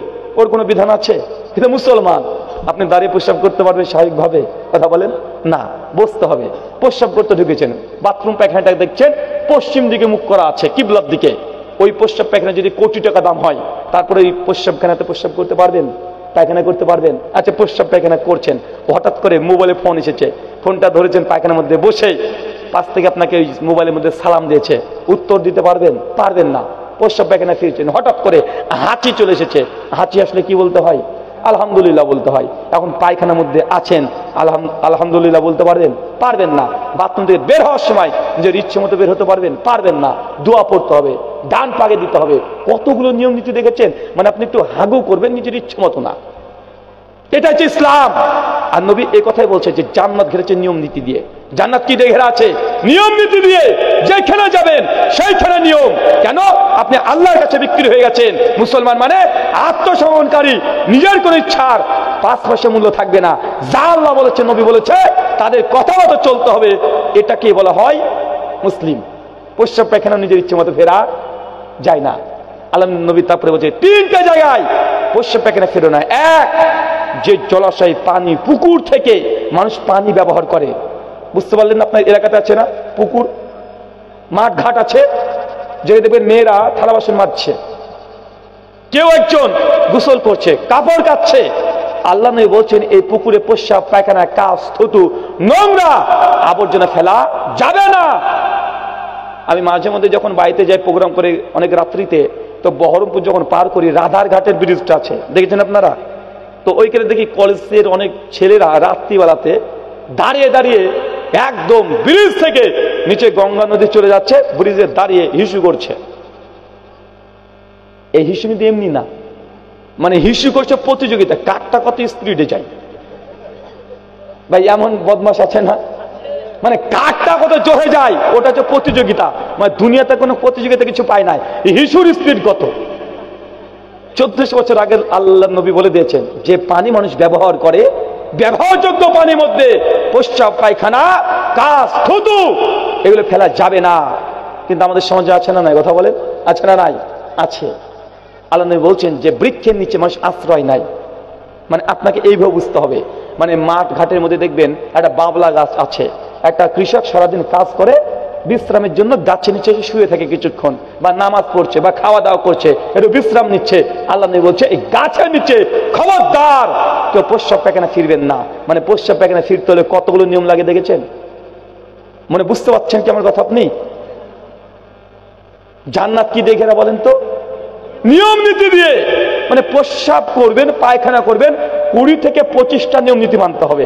রাস্তা দিয়ে চলবেন, কমপক্ষে 20খানা নিয়ম নীতি আপনাকে পালন করতে হবে। এর যে রাস্তার হক। আশ্চর্য, জান্নাত ঘেরাচ্ছে নিয়ম নীতি দিয়ে। এরপরে ফেরেশতা জিবরিলকে আল্লাহ বলছে, জিবরিল যাও, আমি জাহান্নামকে সৃষ্টি করেছি, এবার জাহান্নামকে দেখে এসো। ফেরেশতা জিবরিল জাহান্নামে প্রবেশ করছে, প্রবেশ করে সঙ্গে সঙ্গে দেখছে জাহান্নাম দাও দাও করে আগুন দিয়ে চলছে। জাহান্নামের এক অংশ আরেক অংশকে গিলে গিলে খেয়ে নিচ্ছে, এত তাপ, এত গরম। ফেরেশতা জিবরিল দ্রুত জাহান্নাম থেকে পালিয়ে চলে এসেছে। অনেকের একটা প্রশ্ন যে হুজুররা বলে যে জাহান্নামের আগুন নাকি দুনিয়ার আগুনের চেয়ে 70 গুণ বেশি তাপ থাকবে, তো এটা কিভাবে সম্ভব? আরে আগুন তো আগুন, এবার তাপ বেশি কম হয় কিভাবে? অনেকে প্রশ্ন আছে না ভাইজান? আচ্ছা, মোমবাতিতে আগুন হয় কি হয় না? মোমবাতির আগুন আর বাড়িতে যে স্টোভ আগে ব্যবহার করতো না মানুষ, স্টোভ, ওই স্টোভের আগুন আর মোমবাতির আগুন সমান? হ্যাঁ, তাপের মাত্রা কম বেশি আছে না নাই? আচ্ছা, স্টোভ বা গ্যাসের আগুন আর ওই যে দেখবেন ঝালাই করে, ঝালাই করে না ভাইজান, ওই ঝালাইয়ের আগুন, দুটো তাপমাত্রা সমান না। তার মানে বোঝা গেল দুনিয়াতেও এই আগুনেরও বিভিন্ন রকমের তাপমাত্রা কোয়ালিটি আছে না নাই? আছে। জাহান্নামের আগুন দুনিয়ার আগুনের চাইতে 70 গুণ বেশি তাপমাত্রা, গলে গলে পড়বে, লোহা গলে যাবে, পাথর গলে পড়বে, এমন হচ্ছে জাহান্নামের আগুন। ফেরেশতা জিবরিল দেখে দ্রুত তুই পালিয়ে চলেছে, আল্লাহ তোমার ইজ্জতের কসম, এত ভয়ঙ্কর জাহান্নাম, জাহান্নামীদের গর্জন, মানুষের যা চিৎকার, এত তাপমাত্রা, কোন দুনিয়ার যদি কোনো মানুষ যদি জাহান্নাম একবার সচক্ষে দেখে নাই, কখনোই সে জাহান্নামে যাওয়ার জন্য কোনো কাজ করতে পারে না। আল্লাহ হচ্ছে তাই, ফেরেশতা জিবরিল যাও আবার জাহান্নামে প্রবেশ করো, আবার জাহান্নামকে দেখে এসো। এবার জাহান্নামে প্রবেশ করেছে, সঙ্গে গিয়ে দেখছে গোটা জাহান্নামকে আল্লাহ ঘিরে দিয়েছে। চাচা বলেন তো কি দিয়ে কি ঘিরেছে? একটু আগে কি ঘিরেছিল? আল্লাহ জান্নাতকে ঘিরে দিয়েছিল। কি দিয়ে? এখন এতটুকু নিয়ে যান, জান্নাত ঘেরা আছে আল্লাহ সুবহানাহু ওয়া তাআলার নিয়ম নীতি দিয়ে। জাহান্নামকে আল্লাহ ঘিরে দিয়েছে কি দিয়ে জানেন? আস-শাহওয়াতি, মানুষের মনের বাসনা দ্বারা। কি দিয়ে বলেন তো জাহান্নাম ঘেরা? মানুষের মন যা চায়, মানে আপনার মন যা চায় তাই করবেন, জাহান্নাম। একদম সহজ, জাহান্নাম যেতে বেশি কষ্ট করতে হয় না, জাহান্নাম যেতে হলে বেশি কিছু নিয়ম নীতি মানতে হয় না, মন যা বলবে তাই করবেন, এটার নাম হচ্ছে জাহান্নাম। জাহান্নাম ঘিরে আছে মানুষের মন আর বাসনা কামনা, এগুলো দিয়ে। চাচা আপনার সঙ্গে আমার প্রতিদিন দেখা হয়, বয়স আপনার 60 পার হয়ে গেছে, দাড়িগুলো সবগুলো সাদা হয়ে গেছে, এখনো প্রতিদিন আপনি এশার নামাজ শেষ করে দ্রুত মসজিদ থেকে বের হয়ে এসে চায়ের দোকানে বসে 350 জর্দাতে পান আপনি এখনো খান। আসতে না কথা বলেন, এখন আপনি বিড়ি খান, এখনো জর্দাতে পান খাচ্ছেন, এখনো যে বিড়ি সিগারেট নেশা এটা আপনি ছাড়তে পারেন নাই। জাহান্নাম ঘেরা আছে আপনার মনের বাসনা দ্বারা। আপনি ভাত খেয়েছেন মাংস দিয়ে, দই মিষ্টি সব খেয়েছেন, মনের মধ্যে এখনো তৃপ্তি আসছে না, যতক্ষণ না 350 জর্দা আপনার মুখে না ঢুকছে। আর যারা বিড়িখোর, যতক্ষণ বিড়িতে টান না মারছে ততক্ষণ সে তৃপ্তিই পায় না। আসে না এরকম? আচ্ছা বিড়ি কে কে খান একটু হাত তোলেন তো, কে কে বিড়ি খান হাত তোলেন। কিরে ভাই কেউ খায় না? মাশাআল্লাহ, সব আল্লাহর ওলি রে। একজনে বিড়ি খায় না? আচ্ছা আপনাদের এলাকার সবচেয়ে দামি ভালো বিড়ি কোম্পানির নাম কি? বিড়ি কেউ পান করে নাকি রে ভাই? পান তো যেটা গিলে খেয়ে নিবে। আচ্ছা বলছে যে বিড়ি তো খায় না, হাত তুলবো না। সিগারেট কে কে খান? আচ্ছা আপনাদের এলাকার সবচেয়ে ভালো বিড়ি কোম্পানির নাম কি? হ্যাঁ কি নাম? কি রে ভাই কথাই বলে না রে ভাই? জয় ভারত। আরে সর্বনাশ। আচ্ছা ভালো বিড়ি কোম্পানির প্যাকেটে কি লেখা থাকে? বিড়ি স্বাস্থ্যের জন্য উপকার, ছেলে মেয়ে একসঙ্গে খান, একদম ডাইরেক্ট ফ্যামিলি প্যাক। হ্যাঁ কি লেখা থাকে? ধূমপান স্বাস্থ্যের জন্য ক্ষতিকর, মৃত্যুর জন্য কারণ, হুমকি হামকি ধুমকি দিয়ে এই নেশাজাত দ্রব্যগুলোকে বিক্রি করা হয়। দুনিয়াতে একটাই খাদ্য আছে যার কোম্পানি মালিক বলে যে আমার মাল খেলে বেড়া তুই মরবি, বলে না ভাইজান? মধুওয়ালা মধু বিক্রি করে কত কি, আরে ভাই আমার খাঁটি মধু 100%, পরীক্ষা করে নেন, কুকুর দিয়ে চাটিয়ে নেন, আমার মধু খাঁটি।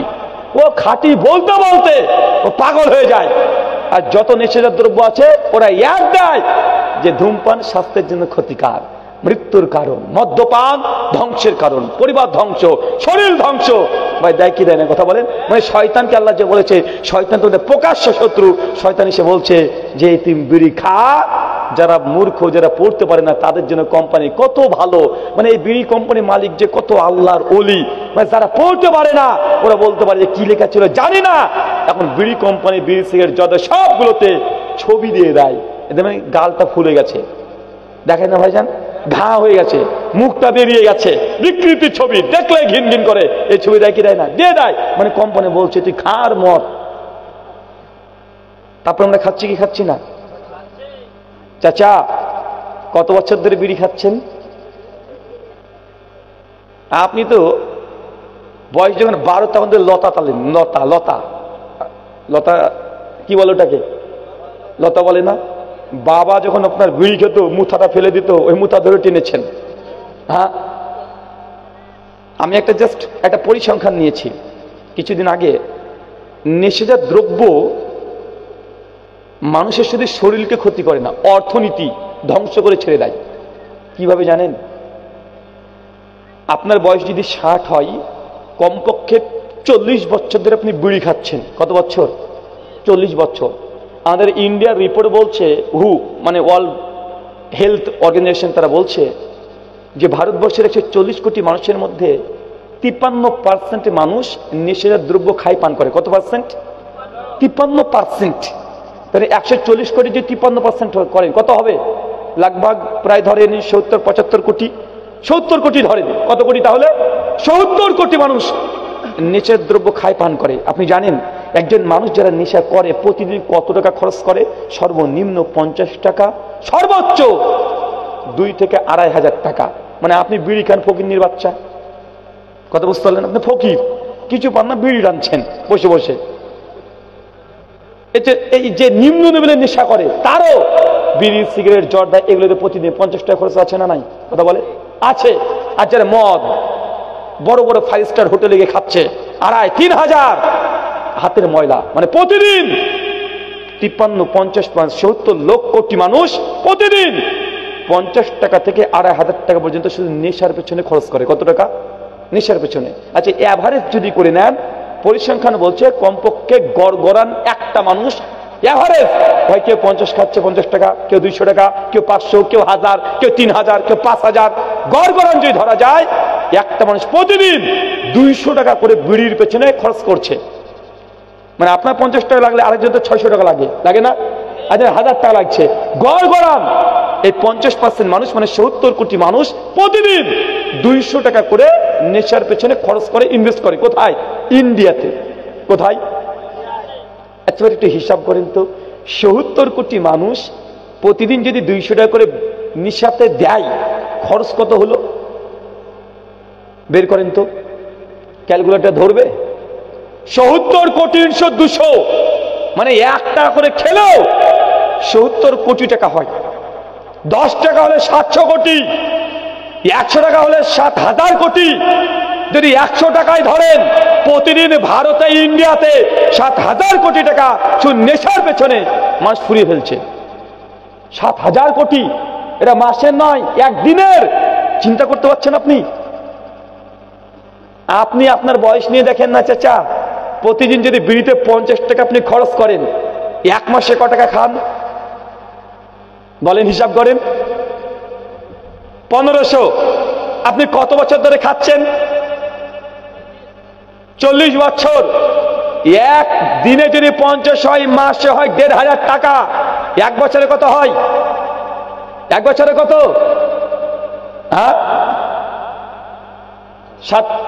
18,000। তার মানে 1 বছর একজন মানুষ বিড়ি খাচ্ছে 18,000 টাকা। আচ্ছা, ওই মানুষটা কত বছর ধরে খাচ্ছে? 40 কমপক্ষে। 18 × 40, মানে যদি 20,000 টাকা ধরেন, 80,000 টাকা একজন মানুষ তার জীবনে কমপক্ষে কত হচ্ছে? 7 লাখ টাকা ও বিড়ি খেয়ে উড়িয়ে দেয়। তো আপনি মাটি ঘরে থাকবে না? থাকবে কে? আপনি হা করে দিদি কবে 80,000 টাকা দেবে ঘর তৈরি করার জন্য ওই অপেক্ষায় বসে আছেন। অথচ আপনি যদি বিড়ি, যদি নেশাটা আপনার না থাকতো, না খেতেন, আপনার জীবনে কমপক্ষে 10 লাখ টাকা এমনি সেভ হয়ে যেত। হতো না? আপনি খান, আপনার বেটা খায়, বড় বেটা, ছোট বেটা, বাপ, দাদা, 14 গোষ্ঠী খাচ্ছেন। মানে কত টাকা প্রতিদিন খরচ করছে দেখছেন? মানে আপনি যদি 10 লক্ষ টাকা আপনি খরচ করেন, আপনার বেটাও করেছে, বড় বেটাও করেছে, ছোট বেটাও করেছে। একটা পরিবার থেকে 40 বছরের মধ্যে কমপক্ষে 40 লাখ টাকা শুধু নেশাতে চলে যাচ্ছে। তো আপনি ফকির, রাস্তাতে ইট ঢেলে পাথর ভাঙবে না তো কে ভাঙবে? আপনি টোটো চালাবেন না তো কে চালাবে? আপনি টাকাকে উড়িয়ে দিয়েছেন। দিচ্ছেন কি দিচ্ছেন না? দিচ্ছেন। আল্লাহ বলছেন জাহান্নাম ঘেরা আছে মানুষের মনের বাসনা দ্বারা, মন যা চায় তাই করবেন, জাহান্নাম। একজন বলছে, হুজুর আমি বিড়ি খাই, আর কিছু বক্তা আছে দেখবেন জর্দা খাই, আছে না? কিছু হুজুর জর্দা খাই, ও জর্দা খেয়ে স্টেজে উঠে, জর্দা খেয়ে স্টেজে উঠে হুজুরের ফতোয়া দেয় যে দেখো এই বিড়ি, সিগারেট, জর্দা ওরা বলে যে হারাম। হারাম কোথায় দলিল আছে? তো কি এটা? হুজুর ঘুরিয়ে পেঁচিয়ে বলে এগুলো হচ্ছে আসলে কি জানো, এগুলো হচ্ছে মুকরু। মানে মাকরু ঠিক করে বলে না, মুকরু। বাঙালি মানুষ আমরা বুঝি না আরবি কি বলে, হুজুর মুখ থেকে আরবি বেরিয়েছে মানে ভালো জিনিসই বাড়াবে। মানে বাঙালিতে এমনই, মানে আপনার প্রতি যদি আমার রাগ থাকে, আমি একটা এই সাদা কাগজে মানে 1 পৃষ্ঠা যদি গালিগালাজ লিখে দিই, 1 পৃষ্ঠা আরবিতে, আপনার হাতে দিয়ে দিই, নেন ভাই ধরেন, আপনি নিয়ে এই আরবি ধরা যাবে না। কেন ভাই? অজু নাই, আসলে না, কথা বলেন। মানে মানুষ আরবি দেখলে ভাবে এটা কোরআন, আরবি দেখলে ভাবে এটা হাদিস। মানে ওকে আরবিতে গালিগালাজ লিখে দিয়েছেন, মানে মা মাসি তুলে ধরে দিয়েছেন, ওকে হাতে দিবেন বলে ভাই অজু নাই, ধরতে পারবো না। আর যদি রাস্তায় যদি পড়ে থাকে, সঙ্গে সঙ্গে তুলে ভাঁজ করে চোখে মুখে চুমু দিয়ে একদম বুক পকেটে, পেছনের পকেটে রাখা যাবে না। কেন? ওইদিকে পাশা আছে তাই। এটা বাঙালি করে না ভাইজান। মানে ও ভাবছে আরবি মানে কোরআন। আরে ভাই আরবি মানে কোরআন না, আরবিকে ভালোবাসবেন, সম্মান করবেন, সমস্যা নেই, কিন্তু আপনি আরবি মানে যে ভাবছেন মানে এটা কোরআনের আয়াত। এই যে হুজুর বলেছে মাকরু, আপনি হচ্ছে বাপ রে বাপ, হুজুর মাকরু বলেছে। হুজুর যেহেতু বলছে বিড়ি সিগারেট জর্দা হারাম না, বাঙালি বুঝে হারাম না মানে হালাল। মাকরু বার কি চিজ হে, মাকরু বার কি? বাঙালি তো আমরা এটাই বুঝি, ভাই হালাল হবে নচেত হারাম হবে। হুজুর বলছে যেহেতু হারাম না, মাকরু, মাকরু মানে খাওয়া যাবে, হালাল, এটাই তোমরা বুঝি, তাই না ভাইজান? মাকরু মানে কি জানেন? হুজুরের পর্দা উন্মোচন হয়ে যাবে।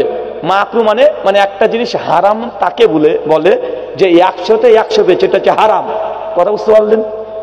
মাকরু কাকে বলে তাহলে? মাকরু বলে সে 100তে 100 পায় নাই, 95 পেয়েছে। কত পেয়েছে? মানে 5 পেলে ও হারাম হয়ে যেত, আর 5 মার্কের প্রয়োজন, পায় নাই, এই জন্য হারাম বলা যাচ্ছে না। মাকরু, মাকরু বাংলা মানে জানেন? মাকরুর বাংলা মানে হচ্ছে, মাকরু মানে খারাপ, মাকরু মানে ক্ষতিকর, মাকরু মানে অপছন্দনীয়, মাকরু মানে নিন্দনীয়। মানে মাকরুর একটা বাংলা ভালো পেয়েছেন? মাকরুর একটা বাংলা ভালো পেয়েছেন? তো আপনার হুজুর যে জর্দাতে মুখের স্টেজে উঠছে, মানে জ্বর দেখায় হুজুর, মানে হুজুর আপনার কি খায়? খারাপ খায়। হুজুর কি খায়? হুজুর আপনার খারাপ খায়। ভাই আমাদের সমাজে আছে না নাই? আরে কিছু হুজুরকে তো দেখা যায় মসজিদে ধাপেতে বসে একদম ঘষছে, আছে না নাই? কথা বলেন। একদম খৈনি মুখে দিচ্ছে, ডোলে ডোলে এইভাবে একদম ডলছে, মানে খৈনি এ নিশাটা হচ্ছে আজব একটা নেশা। কিরকম জানেন? এই হাত দিয়ে কি কাজ করেন? বাথরুমে লাগে না ভাইজান? খুব লাগে এটা না? মানে এটা ছাড়া বাথরুম যেন পরিষ্কার হয় না। আর এই হাত খৈনি ঢালছে এই হাতে, এই হাতে, তারপরে একদম যা আছে ডোলে ডোলে হাতে, মানে যা আছে একদম ডোলে ডোলে একদম নিচ্ছে, নিয়ে একদম খৈনি ওই যে পাতাগুলো আছে এটা মিশাচ্ছে, আর দিবেতে দিবে এইভাবে ধরে এইখানে ঢুকিয়ে দিয়েছে। মানে কত নোংরা নেশা দেখেছেন? তারপরে বলছে হুজুর না না আমার নেশা হয় না, এমনি জর্দা দিয়ে পান খাই, বিড়ি খাই, এগুলো তো নেশা নাই। আবার অনেকে বলে রে হুজুর কি বলেন, আরে সকালবেলা যদি বিড়িতে একটা না মারি না, পায়খানায় ক্লিয়ার হয় না। এমন ব্যক্তি আছে না ভাইজান? আশ্চর্য, মানে এমন সিস্টেম হয়ে গেছে, ও যদি এই নাপাক জিনিস না খায় তো নাপাক জিনিস আর বের হয় না। কত ভয়ঙ্কর পরিস্থিতি দেখেছেন? বলেন তো জাহান্নাম কি দিয়ে ঘেরা? বলেন চাচা, জাহান্নাম কি দিয়ে ঘেরা? মনের বাসনা দ্বারা, মন যা চায় তাই করবেন, জাহান্নাম। যা মন চাইছে তাই করবেন, বিয়ে বাড়ি ডিজে বাজাবেন, জাহান্নামের জন্য যথেষ্ট হয়ে যাবে আপনার। বিয়ে বাড়ি মানে ডিজে না বাজলে বিয়ে হয় না। বিয়ে বাড়ি, শ্বশুরকে বলছে পালসার লাগবে, R115 লাগবে, আছে না নাই? আচ্ছা বিয়ে করেছেন এখানে কেউ?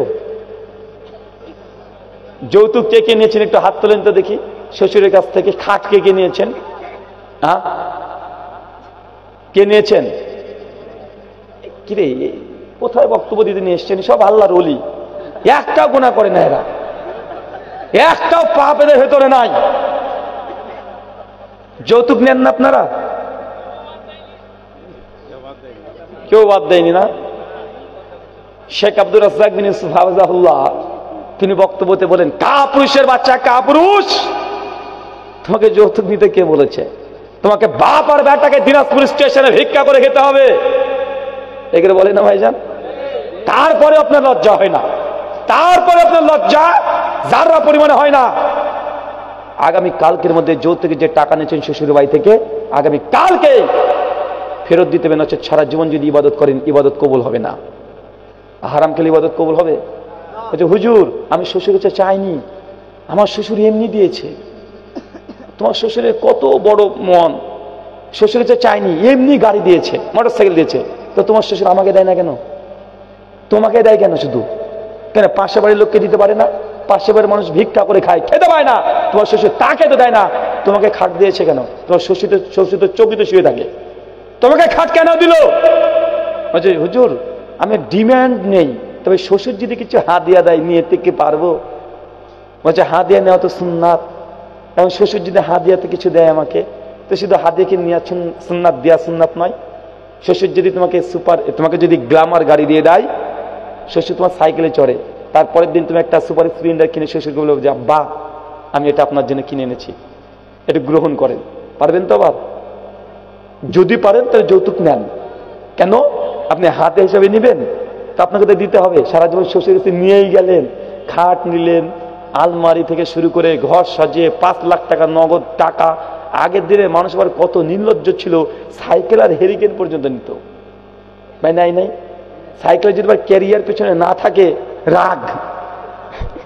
আশ্চর্য, সাইকেল লেতে পেছনে ক্যারিয়ার নাই মানে রাগ। আরে লাইট দেয়নি মানে সাইকেলে।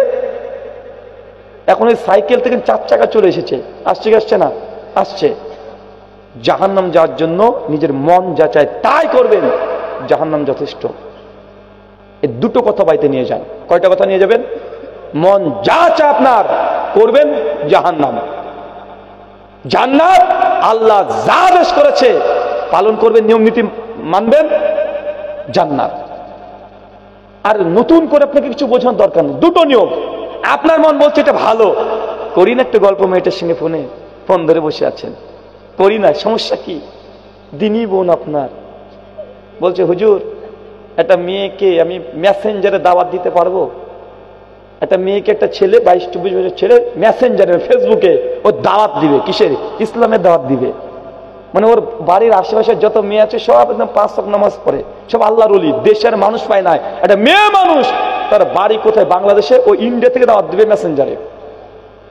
এরকম বদমাশ আছে না ভাইজান? মানে আর কোনো জায়গা নাই, এখন দাওয়াত দিতে হবে ফেসবুকে। ওকে মন চাচ্ছে যে না একটু দিই, ফেসবুকের ছবিটা দিয়েই দিই, আমার স্ত্রীর ছবিটা দিয়েই দিই। এরকম আছে না ভাইজান? মানে যা করবে দুনিয়াকে দেখানোর জন্য। বিয়ে করবে, কেমন বিয়ে করবে? যে বিয়ে করতে চাই তো মেয়েটা যাই হোক সুন্দরী হতে হবে, ও নষ্টা হোক, ও ধর্ষিতা হোক, তারপরে তাকে সুন্দরী হতে হবে। কেন? মানে মোটরসাইকেল নিয়ে যখন ঘুরবো লোকে বলবে পেয়েছে রে একটা। ভাই আছে না নাই? কথা বলেন।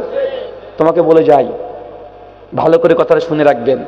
একটা ডিভোর্সি, তালাক প্রাপ্ত নারী, যে ডিভোর্স হয়ে গেছে, তালাক প্রাপ্ত মেয়ে, সে যদি বিধবা হয়, তোমার ওই মেয়ের চাইতে ইউনিভার্সিটি কলেজে যে পড়ে তার চাইতে অনেক বেশি ভালো। কেন জানেন?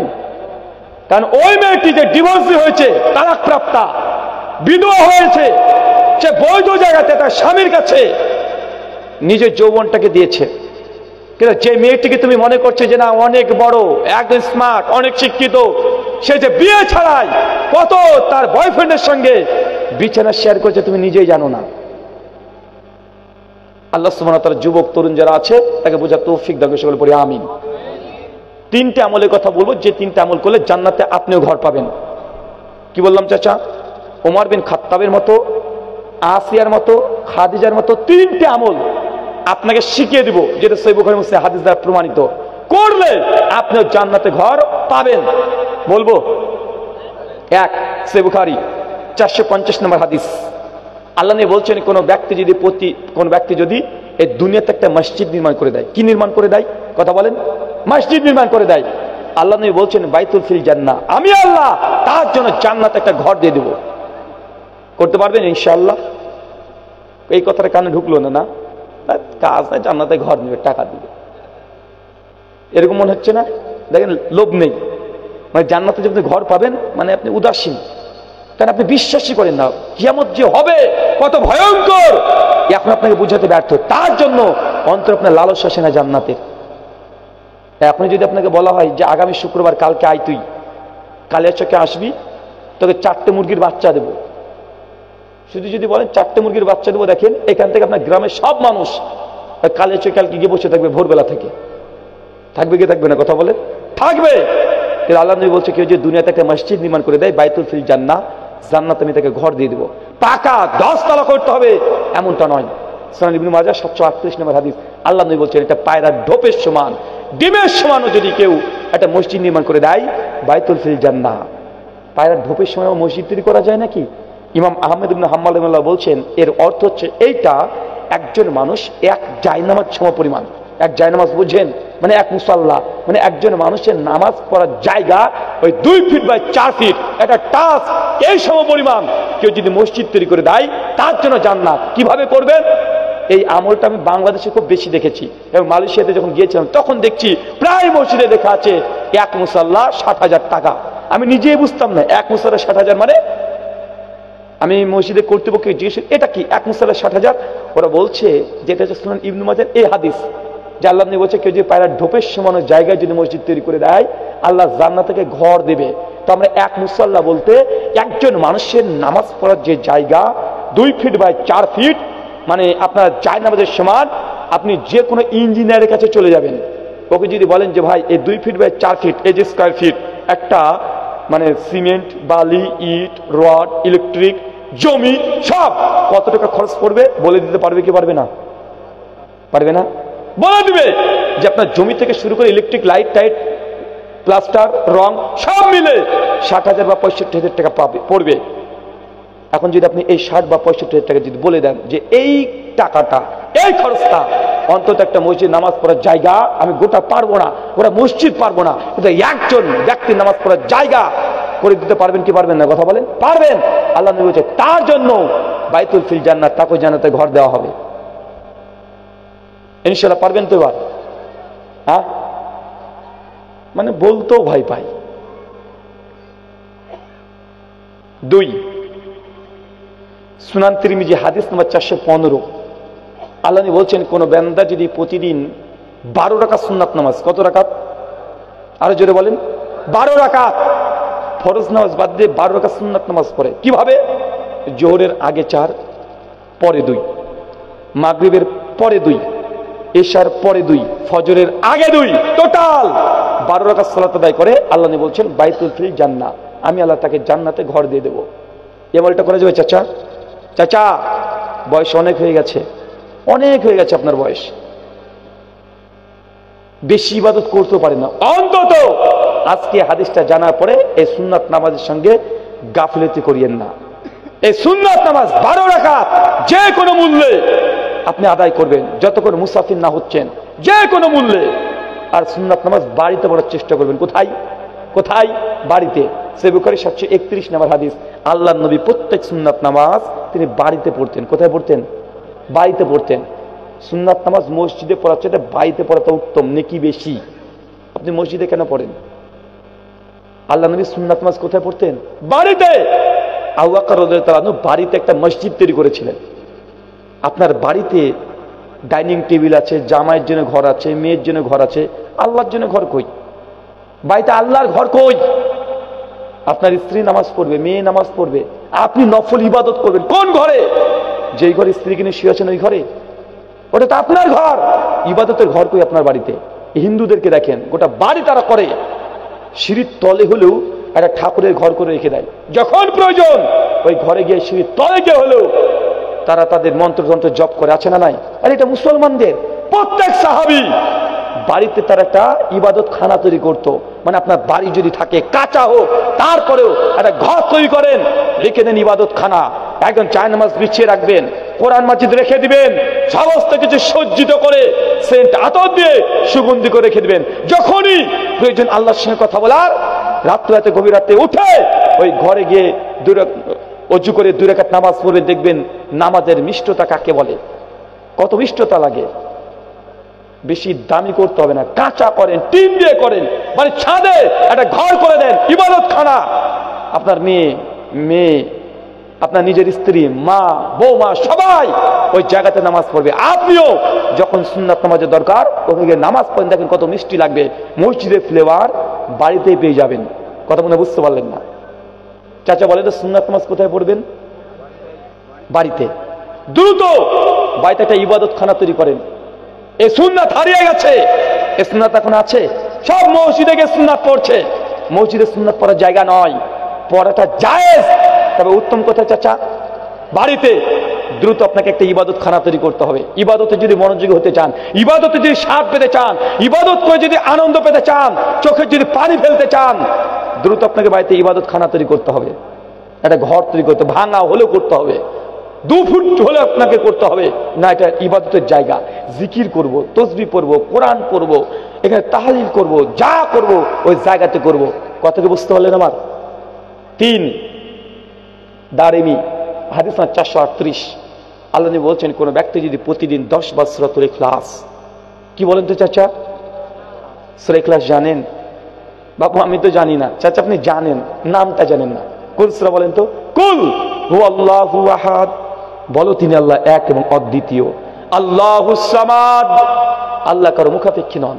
লাম ইয়ালিদ ওয়া লাম ইউলাদ, তিনি আল্লাহ কাউকে জন্ম দেননি, তিনিও কারো কাছে জন্ম নেন না। ওয়া লাম ইয়াকুল লাহু কুফুয়ান আহাদ, তার সমতুল্য সমকক্ষ আর কেউ নেই। এই যে সূরা ইখলাসের 4টে আয়াত কেউ যদি প্রতিদিন 10 বার সূরাতুল ইখলাস পাঠ করে, নবী বলছেন বাইতুল ফিল জান্নাহ, আমি আল্লাহ তাকেও জান্নাতে ঘর দেব। চাচা বলেন তো কোন সূরা? কয়বার? কোন সময়? যে কোনো সময়, 24 ঘন্টার মধ্যে যে কোনো সময় 10 বার যে সূরাতুল ইখলাস পাঠ করেন, বাইতুল ফিল জান্নাহ, ওমর বিন খাত্তাবের মতো জান্নাতে আপনিও ঘর পেয়ে যাবেন ইনশাআল্লাহ। এই কটা আমল করা যাবে তো চাচা? করা যাবে না? সূরা ইখলাস জানা আছে তো? আছে না? ইনশাআল্লাহ আজকের পরে সূরা ইখলাস মিস করা যাবে না। অনেকে ভাবছে বাপরে বাপ, সূরা ইখলাস তো আমি জানি, এখনই পড়তে শুরু করে দিয়েছে, আড়াবার হয়ে গেছে। আর মনে মনে ভাবছে জান্নাতের ধারি পর্যন্ত, লিন্টন পর্যন্ত ঘর মানে তৈরি হয়ে গেল। ভাই এটা একদিন করলে হবে না, এটা খাস আপনার আমল। কি বলেন তো ভাইজান? এটা কি খাস আমল, মানে আমলটা জীবনে বাদ দিবেন না। ভূমিকম্প হচ্ছে সেই দিনও আরে আজ তো পড়িনি, সহজে পড়তে শুরু করে দিবেন। রান্না করছেন, মনে পড়ে গেল, সহজে পড়তে শুরু করে দেন। বাজারে যাচ্ছেন, গাইতে আছেন, মনে পড়ে গেল, সহজে পড়তে শুরু করে দেন। বাপ মারা গেছে, পড়তে শুরু করে দেন 10 বার। কতবার? তাহলে কি পাবেন? জান্নাতে ঘর। আচ্ছা কয়টা আমলের কথা বললাম? একজন চট করে দাঁড়িয়ে বলেন তো।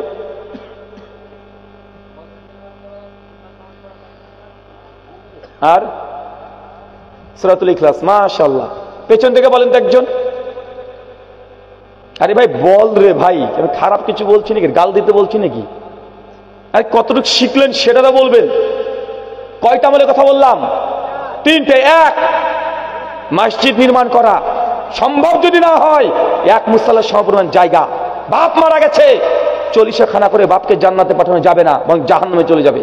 কি করতে হবে? ওই টাকা দিয়ে মসজিদের 1 মুসাল্লার সমপরিমাণ জায়গা কিনে বাপের জন্য দিয়ে দিতে হবে। যতদিন মানুষ সালাত আদায় করবে, বাপ কবর থেকে সে নেকি পেতে থাকবে।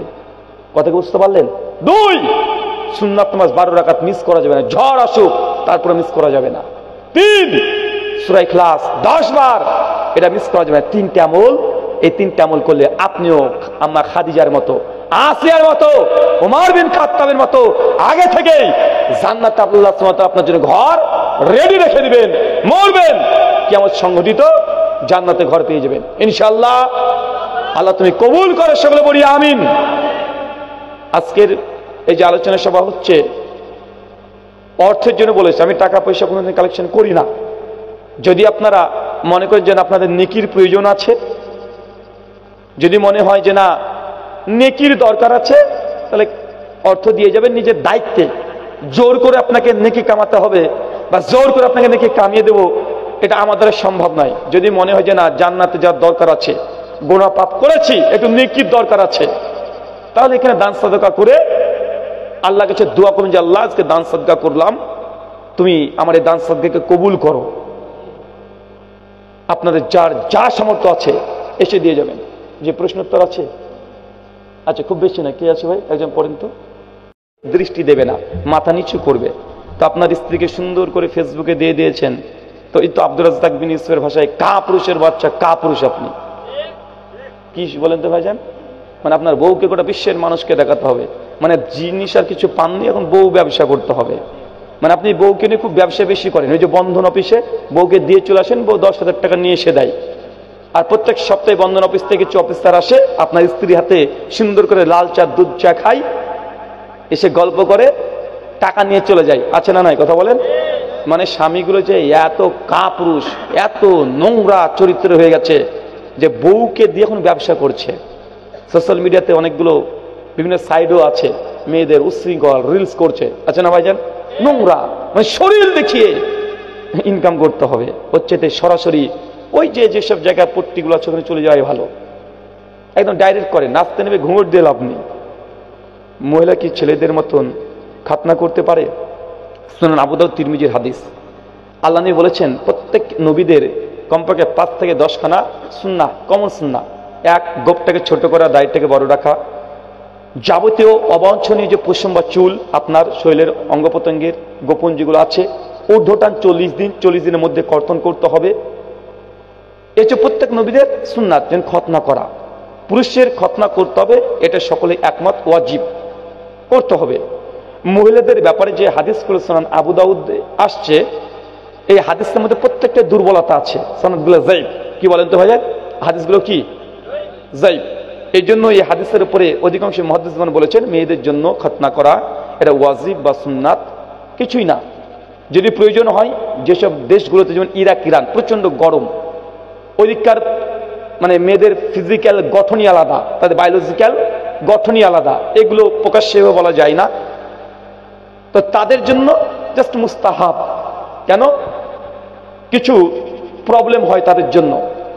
তবে আমাদের এই বাঙালি যে সব নারীদের ফিজিক্যাল গঠন যেগুলো, তাদের জন্য খতনা করা জরুরত নেই। মসজিদ পরিমাণ করার জন্য আরবের টাকা নেওয়া যাবে কি? আরব থেকে বিভিন্ন খাত আসে, টাকা গেলে হারাম নয়। বড় বড় দানবীর ব্যক্তি আছে যারা চায় তার বাপ মার জন্য মসজিদ তৈরি করে দেবে, এরকম কিছু ফাউন্ডেশন থাকে। আর কিছু থেকে রাষ্ট্রীয়ভাবে, কিভাবে রাষ্ট্রীয়ভাবে, সৌদি সরকার, দুটোই বৈধ। তারপরে একটু গবেষণা করে দেখবেন যে টাকাটা দিচ্ছে সেটা হালাল না হারাম, করতে পারবেন। এটা কি প্রশ্ন পাঠিয়েছে না লাভ লেটার রে ভাই? এত বড় কেউ পাঠায়? আসসালামু আলাইকুম, মহিলারা কি জানাজায় গিয়ে জানাজার নামাজ পড়তে পারবে? মহিলাদের জন্য জানাজার নামাজ পড়া বৈধতা আছে। সুনান আবু দাউদের হাদিস, আমাদের আয়েশা রাদিয়াল্লাহু তাআলা আনহা, তিনি সাদ বিন আবি ওয়াক্কাসের জানাজা সালাত আদায় করেছেন 57 হিজরিতে। কত হিজরিতে? 57 হিজরিতে। আমাদের আয়েশা মৃত্যুবরণ করেছেন 59 হিজরিতে। আমাদের আয়েশা নিজেই সাদ বিন আবি ওয়াক্কাস, বিখ্যাত একজন সাহাবী, তার জানাজায় অংশগ্রহণ করেছে। শেখ আল্লামা নাসিরউদ্দিন আলবানী রাহিমাহুল্লাহ তার আহকামুজ জানাইজে তিনি আলোচনা করেছেন মেয়েরা যদি চায় জানাজাতে অংশগ্রহণ করতে পারবে। মহিলারা ঋতুস্রাব অবস্থায় মারা গেলে গোসল দেওয়ার পদ্ধতি কি একটু বলবেন? ফরজ গোসল যেভাবে দেয় সেটাই, ফরজ গোসল যেভাবে দিতে হয় একটা নারীকে, ঠিক সেইভাবেই গোসল করাবেন। ইসলাম কি কোরআনের আয়াত দিয়ে কি তাবিজ ব্যবহার করা যাবে? কোরআন হাদিস তারা বলবেন। সুনান তিরমিজি হাদিস না 2072, আল্লাহ বলছেন মান তাওয়াল্লাকা তাইমাতান ফাকাদ আশরাক, যে ব্যক্তির তাবিজ ঝুলেছে সে শিরক করেছে। তামিমা মানে কোরআন বহির্ভূত যা কিছু আপনি দিচ্ছেন, উল্টো পাল্টা করে লেখা, ফেরাউনের নাম লেখা, অন্য কোনো ভাষাতে লেখা, বিক্ষিপ্ত এইসব জিনিস দিয়ে লিখছেন, সবগুলো কি শিরক। আর কোরআনের আয়াত দিয়ে যদি আপনি তাবিজ দেন এটা হারাম। কি বলেন তো ভাইজান? হারাম। আমার কোন একটা বক্তব্যকে বেদাতিরা অর্ধেক কর্তন করে বলছে যে ব্রাদার রাহুল স্বীকার করে নিলেন কোরআনের তাবিজ দেওয়া জায়েজ। আমি কদিন ধরে দেখছি যে খুব একটা ভিডিও এও দেখাচ্ছে, ওটা আমার ভিডিওর কর্তন অংশ, মানে অর্ধেক আগে থেকে বাদ দিয়ে দিয়েছে। আমি বলেছি বাঙালিরা আমরা বুঝি না, একটা তাবিজ একটা তামিমা পার্থক্য আছে। তাবিজ কোনগুলোকে বলে জানেন? ঝাড়ফুঁক যেগুলো করে না, ঝাড়ফুঁকগুলোকে কোরআন হাদিসের ভাষাতে তাবিজ বলা হয়। তাই আমি বলেছি তাবিজ জায়েজ, মানে এটা ঝাড়ফুঁক অর্থে বলেছি। কি অর্থে বলেন তো ভাইজান? ঝাড়ফুঁক অর্থে। তো আমি যখন বলছি তাবিজ জায়েজ, মানে এটা ঝাড়ফুঁক অর্থে। কেন হাদিসে ওই রুকিয়া করা এটাকে তাবিজ শব্দ ব্যবহার করা হয়েছে, আর যেটাকে লটকে ঝোলানো হয় এটাকে তাবিজ বলা হয় না। এটাকে কি বলে? মান তাওয়াল্লাকা তামিমা, এটা কি বলা হয়? তামিমা। আর তামিমা শিরক এবং হারাম। তো তাবিজ বলতে উদ্দেশ্য এটা নয় যে কিছু ঝুলাচ্ছেন, ঝুলালে সেটা তাবিজ থাকে না, সেটা কি হয়? তামিমা হয়ে যায়। তো তামিমা শিরক, আর কোরআন ব্যতীত অন্য কিছু দিলে সেটা হারাম। নামাজে রুকু পেলে কি রাকাত হবে? রুকু পেলে রাকাত গণনা করা জায়েজ, গণনা না করা উত্তম। কারণ দুই মতেই বিখ্যাত বিখ্যাত সাহাবীরা আছেন। আবু হুরায়রা, জাবির বিন আব্দুল্লাহ বলেছেন রুকু পেলে রাকাত গণনা করবেন না। আর অপরদিকে ইবনে আব্বাস সহ আরো বেশ কিছু সাহাবীরা বলেছেন রুকু পেলে রাকাত গণনা করে নাও। ইমাম বুখারীর জুজুল কিরা ফিস সালাহ এর মধ্যে 103, 4, 5, 6, 7 পর পর ইমাম বুখারী রিওয়ায়াতগুলোকে নিয়ে এসেছেন। তবে আমাদের মত রুকু পেলে রাকাত গণনা না করাটাই উত্তম। কেউ গণনা করলে হয়ে যাবে ইনশাআল্লাহ। নামাজ পড়ার সময় সামনের ব্যক্তি বসে থাকে, সেই সময় উঠে চলে যায়, এটা নিয়ে কেউ পড়ুয়া করে না। আসলে দেখছে আমি নামাজ পড়ছি, আমার সামনে একজন মানুষ আছে, ওকে সূত্র দিয়ে আমি নামাজ পড়ছি। এখন ওই সামনের লোকটার নামাজ শেষ হয়ে গেছে, ও করে কি, ও উঠে চলে যায়। অথবা করে কি, একটু পণ্ডিত বেশি বুদ্ধি হলে যা হয়, ও উঠে চলে যাচ্ছে আর একটা বোতল রেখে দিচ্ছে সামনে, বা কিছু একটা রেখে যায়, তাই না ভাইজান? এর দুটোর মধ্যে একটাও করা যাবে না। সূত্র যদি একজনকে দিয়ে দেয় তাহলে ওই সূত্রকে সরানো যাবে না। আল্লাহ নবী সূত্র 4 কোয়ালিটির দিতেন। কয় কোয়ালিটি? একটা স্থায়ী, একটা অস্থায়ী, একটা চলন্ত। চলন্ত মানে কখনো নবী উট, গাধা এগুলোকে সামনে রেখে সূত্র দিয়েছেন। কথা বুঝতে পারলেন? মাঠে, খোলা মাঠে নবী সূত্র সালাত আদায় করতেন না। কখনো তীর নিক্ষেপ করে দিয়েছেন, তীর ক্ষণস্থায়ী, একটা তীর সূত্র দিয়েছে। স্থায়ী সূত্র কোনটা? যে কোনো মসজিদের দেওয়াল। অস্থায়ী কোনটা? নামাজ পড়বেন, একটা বোতল সামনে দিয়ে দিলেন। সূত্র আপনি দেবেন, সূত্র দূরত্বগত, আপনার সিজদার জায়গা থেকে যেন সামনে একটা ছাগল চলে যেতে পারে, এতটা ডিস্টেন্স, মানে সূত্র দূরত্ব। সূত্রের হাইট কতটা হবে? কমপক্ষে 1 হাত, মানে 1.5 ফিটের কাছাকাছি। কথা কি বুঝতে পারলেন? এই 4 ধরনের সূত্র হয়। কিন্তু সূত্র কেউ দিয়ে দিলে আপনি চলে যাবেন, তার সামনে দিয়ে যাবেন, এমনটা নয়। এটা সুন্নাতের খেলাফ। মসজিদের মাইকে মৃত্যুর সংবাদ ঘোষণা দেওয়া যাবে কি যাবে না? মৃত্যুর সংবাদ শুধু মসজিদ নয়, কোন জায়গাতে ঘোষণা দেওয়া যাবে না। সুনান তিরমিজি 786-87 নম্বর হাদিস, আল্লাহ নবী পরিষ্কারভাবে বলেছেন, নাই, মৃত ব্যক্তির জন্য তোমরা ঘোষণা করো না, তবে খবর দাও। চাচা বুঝলেন না? ঘোষণা করো, খবর দাও, মানে ঘোষণা করা যাবে না। ইহুদিদের রীতি ছিল, তাদের মধ্যে কেউ মারা গেলে তারা ঘোষণা করত, প্রচার করত। একটা উটের পিঠে চড়ে দিত, ঢাকঢোল পিঠে বলে বেড়াতো, ওই মারা গেছে, এই মারা গেছে, এখানে কবর হবে, দাফন হবে, এইভাবে। এটাকে আল্লাহ নবী নিষেধ, হারাম করেছে। কিন্তু খবর দিতে বলেছেন। এখন খবরের ঘোষণার মধ্যে পার্থক্য কি? খবর এটাকে বলে একজন ব্যক্তি আরেকজনকে বলবে, এটা খবর। ঘোষণা কাকে বলে? একজন ব্যক্তিকে দায়িত্ব দিয়ে দিলেন, ও এখন গিয়ে 1000 মানুষের সামনে প্রচার করছে, এটা ঘোষণা। কথাকে বুঝতে পারলেন? ঘোষণা হাদিসের জাহিলি রীতি বলা হয়েছে, তবে খবর দেওয়া জায়েজ।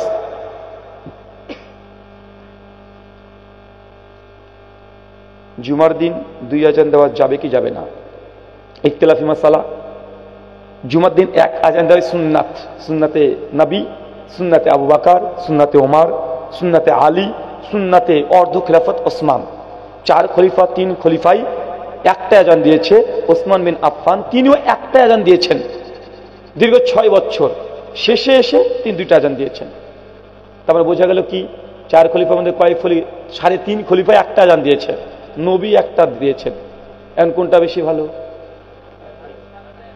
নবী দিয়েছেন, সাহাবী দিয়েছেন, 3 সাহাবী দিয়েছেন। হাদিস বলছে, ফালাইকুম বিসুন্নতি সুন্নাতে খোলাফায়ে রাশিদিন ওয়া মাহদিন, আমার সুন্নাতকে আঁকড়িয়ে ধরো আর খলিফাদের সুন্নাতকে আঁকড়িয়ে ধরো। তো ওসমান বিন আফফান তো একজন খলিফা, একজন খলিফা না, একজন খলিফা না, খলিফাদের বহুবচন। কমপক্ষে আরবিতে বহুবচন 3 জনকে বলে, তাই তো? সিগে জামা কমপক্ষে 3 জনকে ব্যবহার করতে হয়। তো 3 খলিফা তো একটাই দিয়েছে। আপনাদের ঝাড়খণ্ডে একটা পাগল আছে, ও একটা বক্তব্য শুনলাম, ও বলতে গিয়ে বলছে, আমার নাম ধরেই বেটা বলছে যে ব্রাদার রাহুল বলেছে যে একটা আজান এটা বেশি উত্তম, কিন্তু তারা 2টো আজান দেয়। এখন মানুষকে বোঝাচ্ছে, দেখো আমাদের 2-এর মধ্যে 1 আছে। বলছে আমরা 2 আজান দিচ্ছি, 2 আজানের মধ্যে কি আছে? 1 আজান আছে। অতএব আমরা যারা হানাফি আছি 2টো আজান দিচ্ছি, এটা নবীরও সুন্নাত পালন হচ্ছে, আবার সাহাবীদেরও সুন্নাত পালন হয়ে যাচ্ছে। কেন? ওই আজানটা একটা আছে, অতিরিক্ত একটা আজান ওটাও দিচ্ছি। তার মানে কি হলো? হানাফিরা নবীকেও মানে, সাহাবীকেও মানে তারা এটা বোঝাতে চাচ্ছে। জবাব বিভিন্নভাবে দেওয়া যায়। প্রথম কথা হচ্ছে, ইখতিলাফি মাসাইলের মধ্যে যখন চলে আসে তখন আমাদেরকে দেখতে কি হয়? আল্লাহ কোরআনে বলছে সূরা নিসা 59 নম্বর আয়াত, ইয়া আইয়ুহাল্লাযিনা আমানু, হে বিশ্বাসীগণ, আতিউল্লাহ, আল্লাহর আনুগত্য করো, ওয়া রাসূলের অনুসরণ করো, ওয়া উলিল আমরি মিনকুম, আর তোমাদের মধ্যে যে নেতা আছে, খলিফা আছে, রাষ্ট্রনায়ক আছে, তাদেরকে মেনে নাও। এই উলিল আমরের মধ্যে যখন তানাজা চলে আসবে, যখন বিতর্ক চলে আসবে, নবী এক বলেছেন, সাহাবীরা আরেক কথা বলছেন, কি করবেন? আল্লাহ কোরআনে বলছে ফাইন তানাজাতুম ফি শাইইন ফারুদ্দুহু লিল্লাহি ওয়া রাসূল, সেই সময় প্রত্যাবর্তন করো আল্লাহ এবং তার রাসূলের দিকে। এখন এক সাহাবী 2টা আযান দিয়েছে, আর এক সাহাবী কটা দিয়েছে? 1টা দিয়েছে। এখন আমাদেরকে কি করতে হবে? কোরআন এবং হাদিসের দিকে ফিরে যেতে হবে। আচ্ছা, কোরআনে কয়টা আযানের কথা বলা হয়েছে? সূরা জুমার 9 নম্বর আয়াত, 1টা আযান। মানে আল্লাহ কয়টা আযানের কথা বলেছে কোরআনে? 1টা। আল্লাহ নবী কয়টা দিয়েছে? 1টা। সহিহ বুখারী 912 থেকে 916 নম্বর হাদিস। আর ওই তুমি যে আযান দিচ্ছ ওটা উসমানী আযান নয়। ওসমান বিন আফফান রাদিয়াল্লাহু তাআলা মসজিদের ভেতরে 2 আযান চালু করেনি। দ্বিতীয় আযান যেটা চালু করেছিলেন জাওরা নামক জায়গায়, মসজিদের বাইরে। কোথায়? মসজিদের বাইরে। তুমি বেটা ভেতরে ঢুকিয়েছো, তোমার আযানটা উসমানী আযান না। তুমি দাবি করতে পারো, চিৎকার মারতে পারো। গোলাম ইসলাম আহমেদ কাদেনী নিজেকে নবী দাবি করেছে, দাবি করলে কি নবী হয়ে গেল নাকি? ও বেটা ম্যাড, পাগল। তো তুমি বলছো তোমার এই আযানটা এটা উসমানী আযান। এটা উসমানী আযান না, এটা হাজ্জাজি আযান। কেন এই মসজিদের বাইরে এই আযান উসমান চালু করেছিল। তোমার আযান মসজিদের ভেতরে হয় না বাইরে হয়? ভেতরে হয়। তো উসমান তো এইভাবে আযান দেয় নাই। মসজিদের ভেতরে আযান প্রচার কে করেছিল? হাজ্জাজ বিন ইউসুফের সময় থেকে। তো তুমি হচ্ছে ফাসিক, হাজ্জাজ বিন ইউসুফের মুকাল্লিদ। ওসমান বিন আফফানে তুমি আযান দিচ্ছ না। শুকরান। মসজিদের টাকা ব্যক্তিগতভাবে কাউকে ধার দেওয়া যাবে কি? কেন রে ভাই? যদি বাইতুল ফান্ড যদি মসজিদের কর্তৃপক্ষের দ্বারা পরিচালিত হয় তাহলে দিতে পারবেন, আর না মসজিদ উন্নতিকল্পে রেখেছেন তাহলে না দেওয়াটাই ভালো। খাতমে বুখারী অনুষ্ঠান করা কি জায়েজ? খাতমে বুখারী কেউ যদি করে কত নেকি হয়? জি, নেকি হয়? হয় নাকি? নাকি যে খাতমে বুখারী অনুষ্ঠান করলে 5 কোটি নেকি হবে, 3টে হজের সময় নেকি হবে। নিশ্চিন্তের এরকম নেকি কারো আশা করে না, তাহলে এটা বেদাত নয়। কিন্তু হুজুর বাপ মারা গেছে 40 খানা করছো, বাপের নামে খতম দিচ্ছ কোরআন, কিন্তু তুমি বলছো এই যে খতম দিলাম নেকি হবে বাপের, বাপের আমল ভাই টুক করে নাকি চলে যাবে। হুজুর কোরআন পড়ে রেখে দিয়েছে, ওই যে 2000 টাকা দেয় তোর বাপের নামে একটা কোরআন বক্সিয়ে দিচ্ছি। 2000 টাকা হুজুর পকেটে গুজে মনে মনে কি একটা বলে ফু মারলো, ওর বাপের কাছে নাকি এই কোরআনগুলো সব চলে গেল। আছে না ভাইজান? তো ওটা বিদাত। কেন? তুমি এটা ইবাদত হিসেবে করছো। খাতমে বুখারী এটা একটা অনুষ্ঠান, ছাত্রদের অভ্যর্থনা, কোনো সমস্যা নেই। বক্তাদের পোস্টারে ছবি দেওয়া কি জায়েজ? দূরে থাকাই ভালো। আর আপনার বইগুলো কোথায়? কেন? কে বললো পাওয়া যায় না রে ভাই? কে বললো? ফ্লিপকার্টে চলে যান, ব্রাদার রাহুল হোসেন লেখেন, আমার সব বইগুলো পেয়ে যাবেন। অ্যামাজনেও পেয়ে যাবেন। আমি গাড়ি যখন নিয়ে প্রোগ্রাম করি সেখানেও পেয়ে যাবেন। কলকাতা লেখা প্রকাশনী থেকে শুরু করে সুশিক্ষা প্রকাশনী, কলেজ স্ট্রিটের বিভিন্ন জায়গাতে পেয়ে যাবেন। অনেকগুলো জায়গাতেই বইগুলো অ্যাভেলেবেল পাবেন। আর বাংলাদেশে তো প্রত্যেকটা জায়গাতে আলহামদুলিল্লাহ অ্যাভেলেবেল আছে। ইন্ডিয়া তো আলহামদুলিল্লাহ অ্যাভেলেবেল হয়ে গেছে, বিশেষ করে ফ্লিপকার্ট, অ্যামাজন, এগুলোতে আপনি পেয়ে যাবেন। কলেজ স্ট্রিট কলকাতা থেকেও সবগুলো পেয়ে যাবেন। কি লিখেছে এত বড়? একজন মেয়ে 550 টাকা দান করেছে, আল্লাহ সুবহানাহু ওয়া তাআলা দান তুমি কবুল করো। আর ছেড়ে দেন। আসসালামু আলাইকুম রাহমাতুল্লাহ। শেখ, আমার প্রশ্ন যে ভারতের সংবিধান এবং আমাদের শরিয়াতে ইসলামীয় সংবিধান কি মিলিত আছে নাকি মুখালিফাত আছে? অনেক মিলিত আছে, অনেকগুলো বিরুদ্ধেও গিয়েছে। এখন বিরুদ্ধে গিয়েছে, এখন কোনটার প্রতি আমল করা যাবে? একটা হচ্ছে আকীদা, একটা হচ্ছে আমল। আপনাকে ভারতবর্ষে করে সংবিধান জোর করে না যে আপনাকে এটাই করতে হবে। ধরেন ইন্ডিয়াতে আমি একটা উদাহরণ দিই, যদি মুসলিম পার্সোনাল ল বোর্ড যদি তুলে দেয়, ধর তুলে দিল, তাতে মুসলিমদের সারানো কোনো ক্ষতি হবে না। মুসলিম পার্সোনাল ল বোর্ডে কি আছে? বিবাহ, তালাক, জমি বন্টন, এগুলোই তো নাকি। এখন ইন্ডিয়া থেকে যদি মুসলিম পার্সোনাল ল বোর্ড যদি তুলে দেয়, তার মানে কি আমাদের কোনো কিছু ক্ষতি করতে পারবে? পারবে না। কারণ ইন্ডিয়াতে আছে যে জমি আপনি জীবিত অবস্থায় উইল করে দিয়ে যেতে পারবেন। তা আপনি যদি আগে থেকে এই জমি শরিয়া মেনটেন করে উইল করে দিয়ে চলে যান, যেমন মৃত্যুর পরে জমি এভাবে বন্টন হবে। এখন ভারতের সঙ্গে কি থাকলো? 5 পয়সা মূল্য রাখে না, মৃত্যুর পরে উইল অনুযায়ী বন্টন করা যাবে, কোনো সমস্যা নেই। শুকরিয়া, জাযাকুমুল্লাহ। মাজার পিজরি। আসসালামু আলাইকুম। জি শেখ, আপনার জন্য একটা প্রশ্ন এসেছে যে একজন মৌলবি তার ছেলে মেয়েদের জেনারেল শিক্ষা দিচ্ছে। তাকে প্রশ্ন করা হলো যে সে উত্তর দিল যে আরবি লাইনে পড়ে মসজিদের ইমাম বা মুয়াজ্জিন হবে।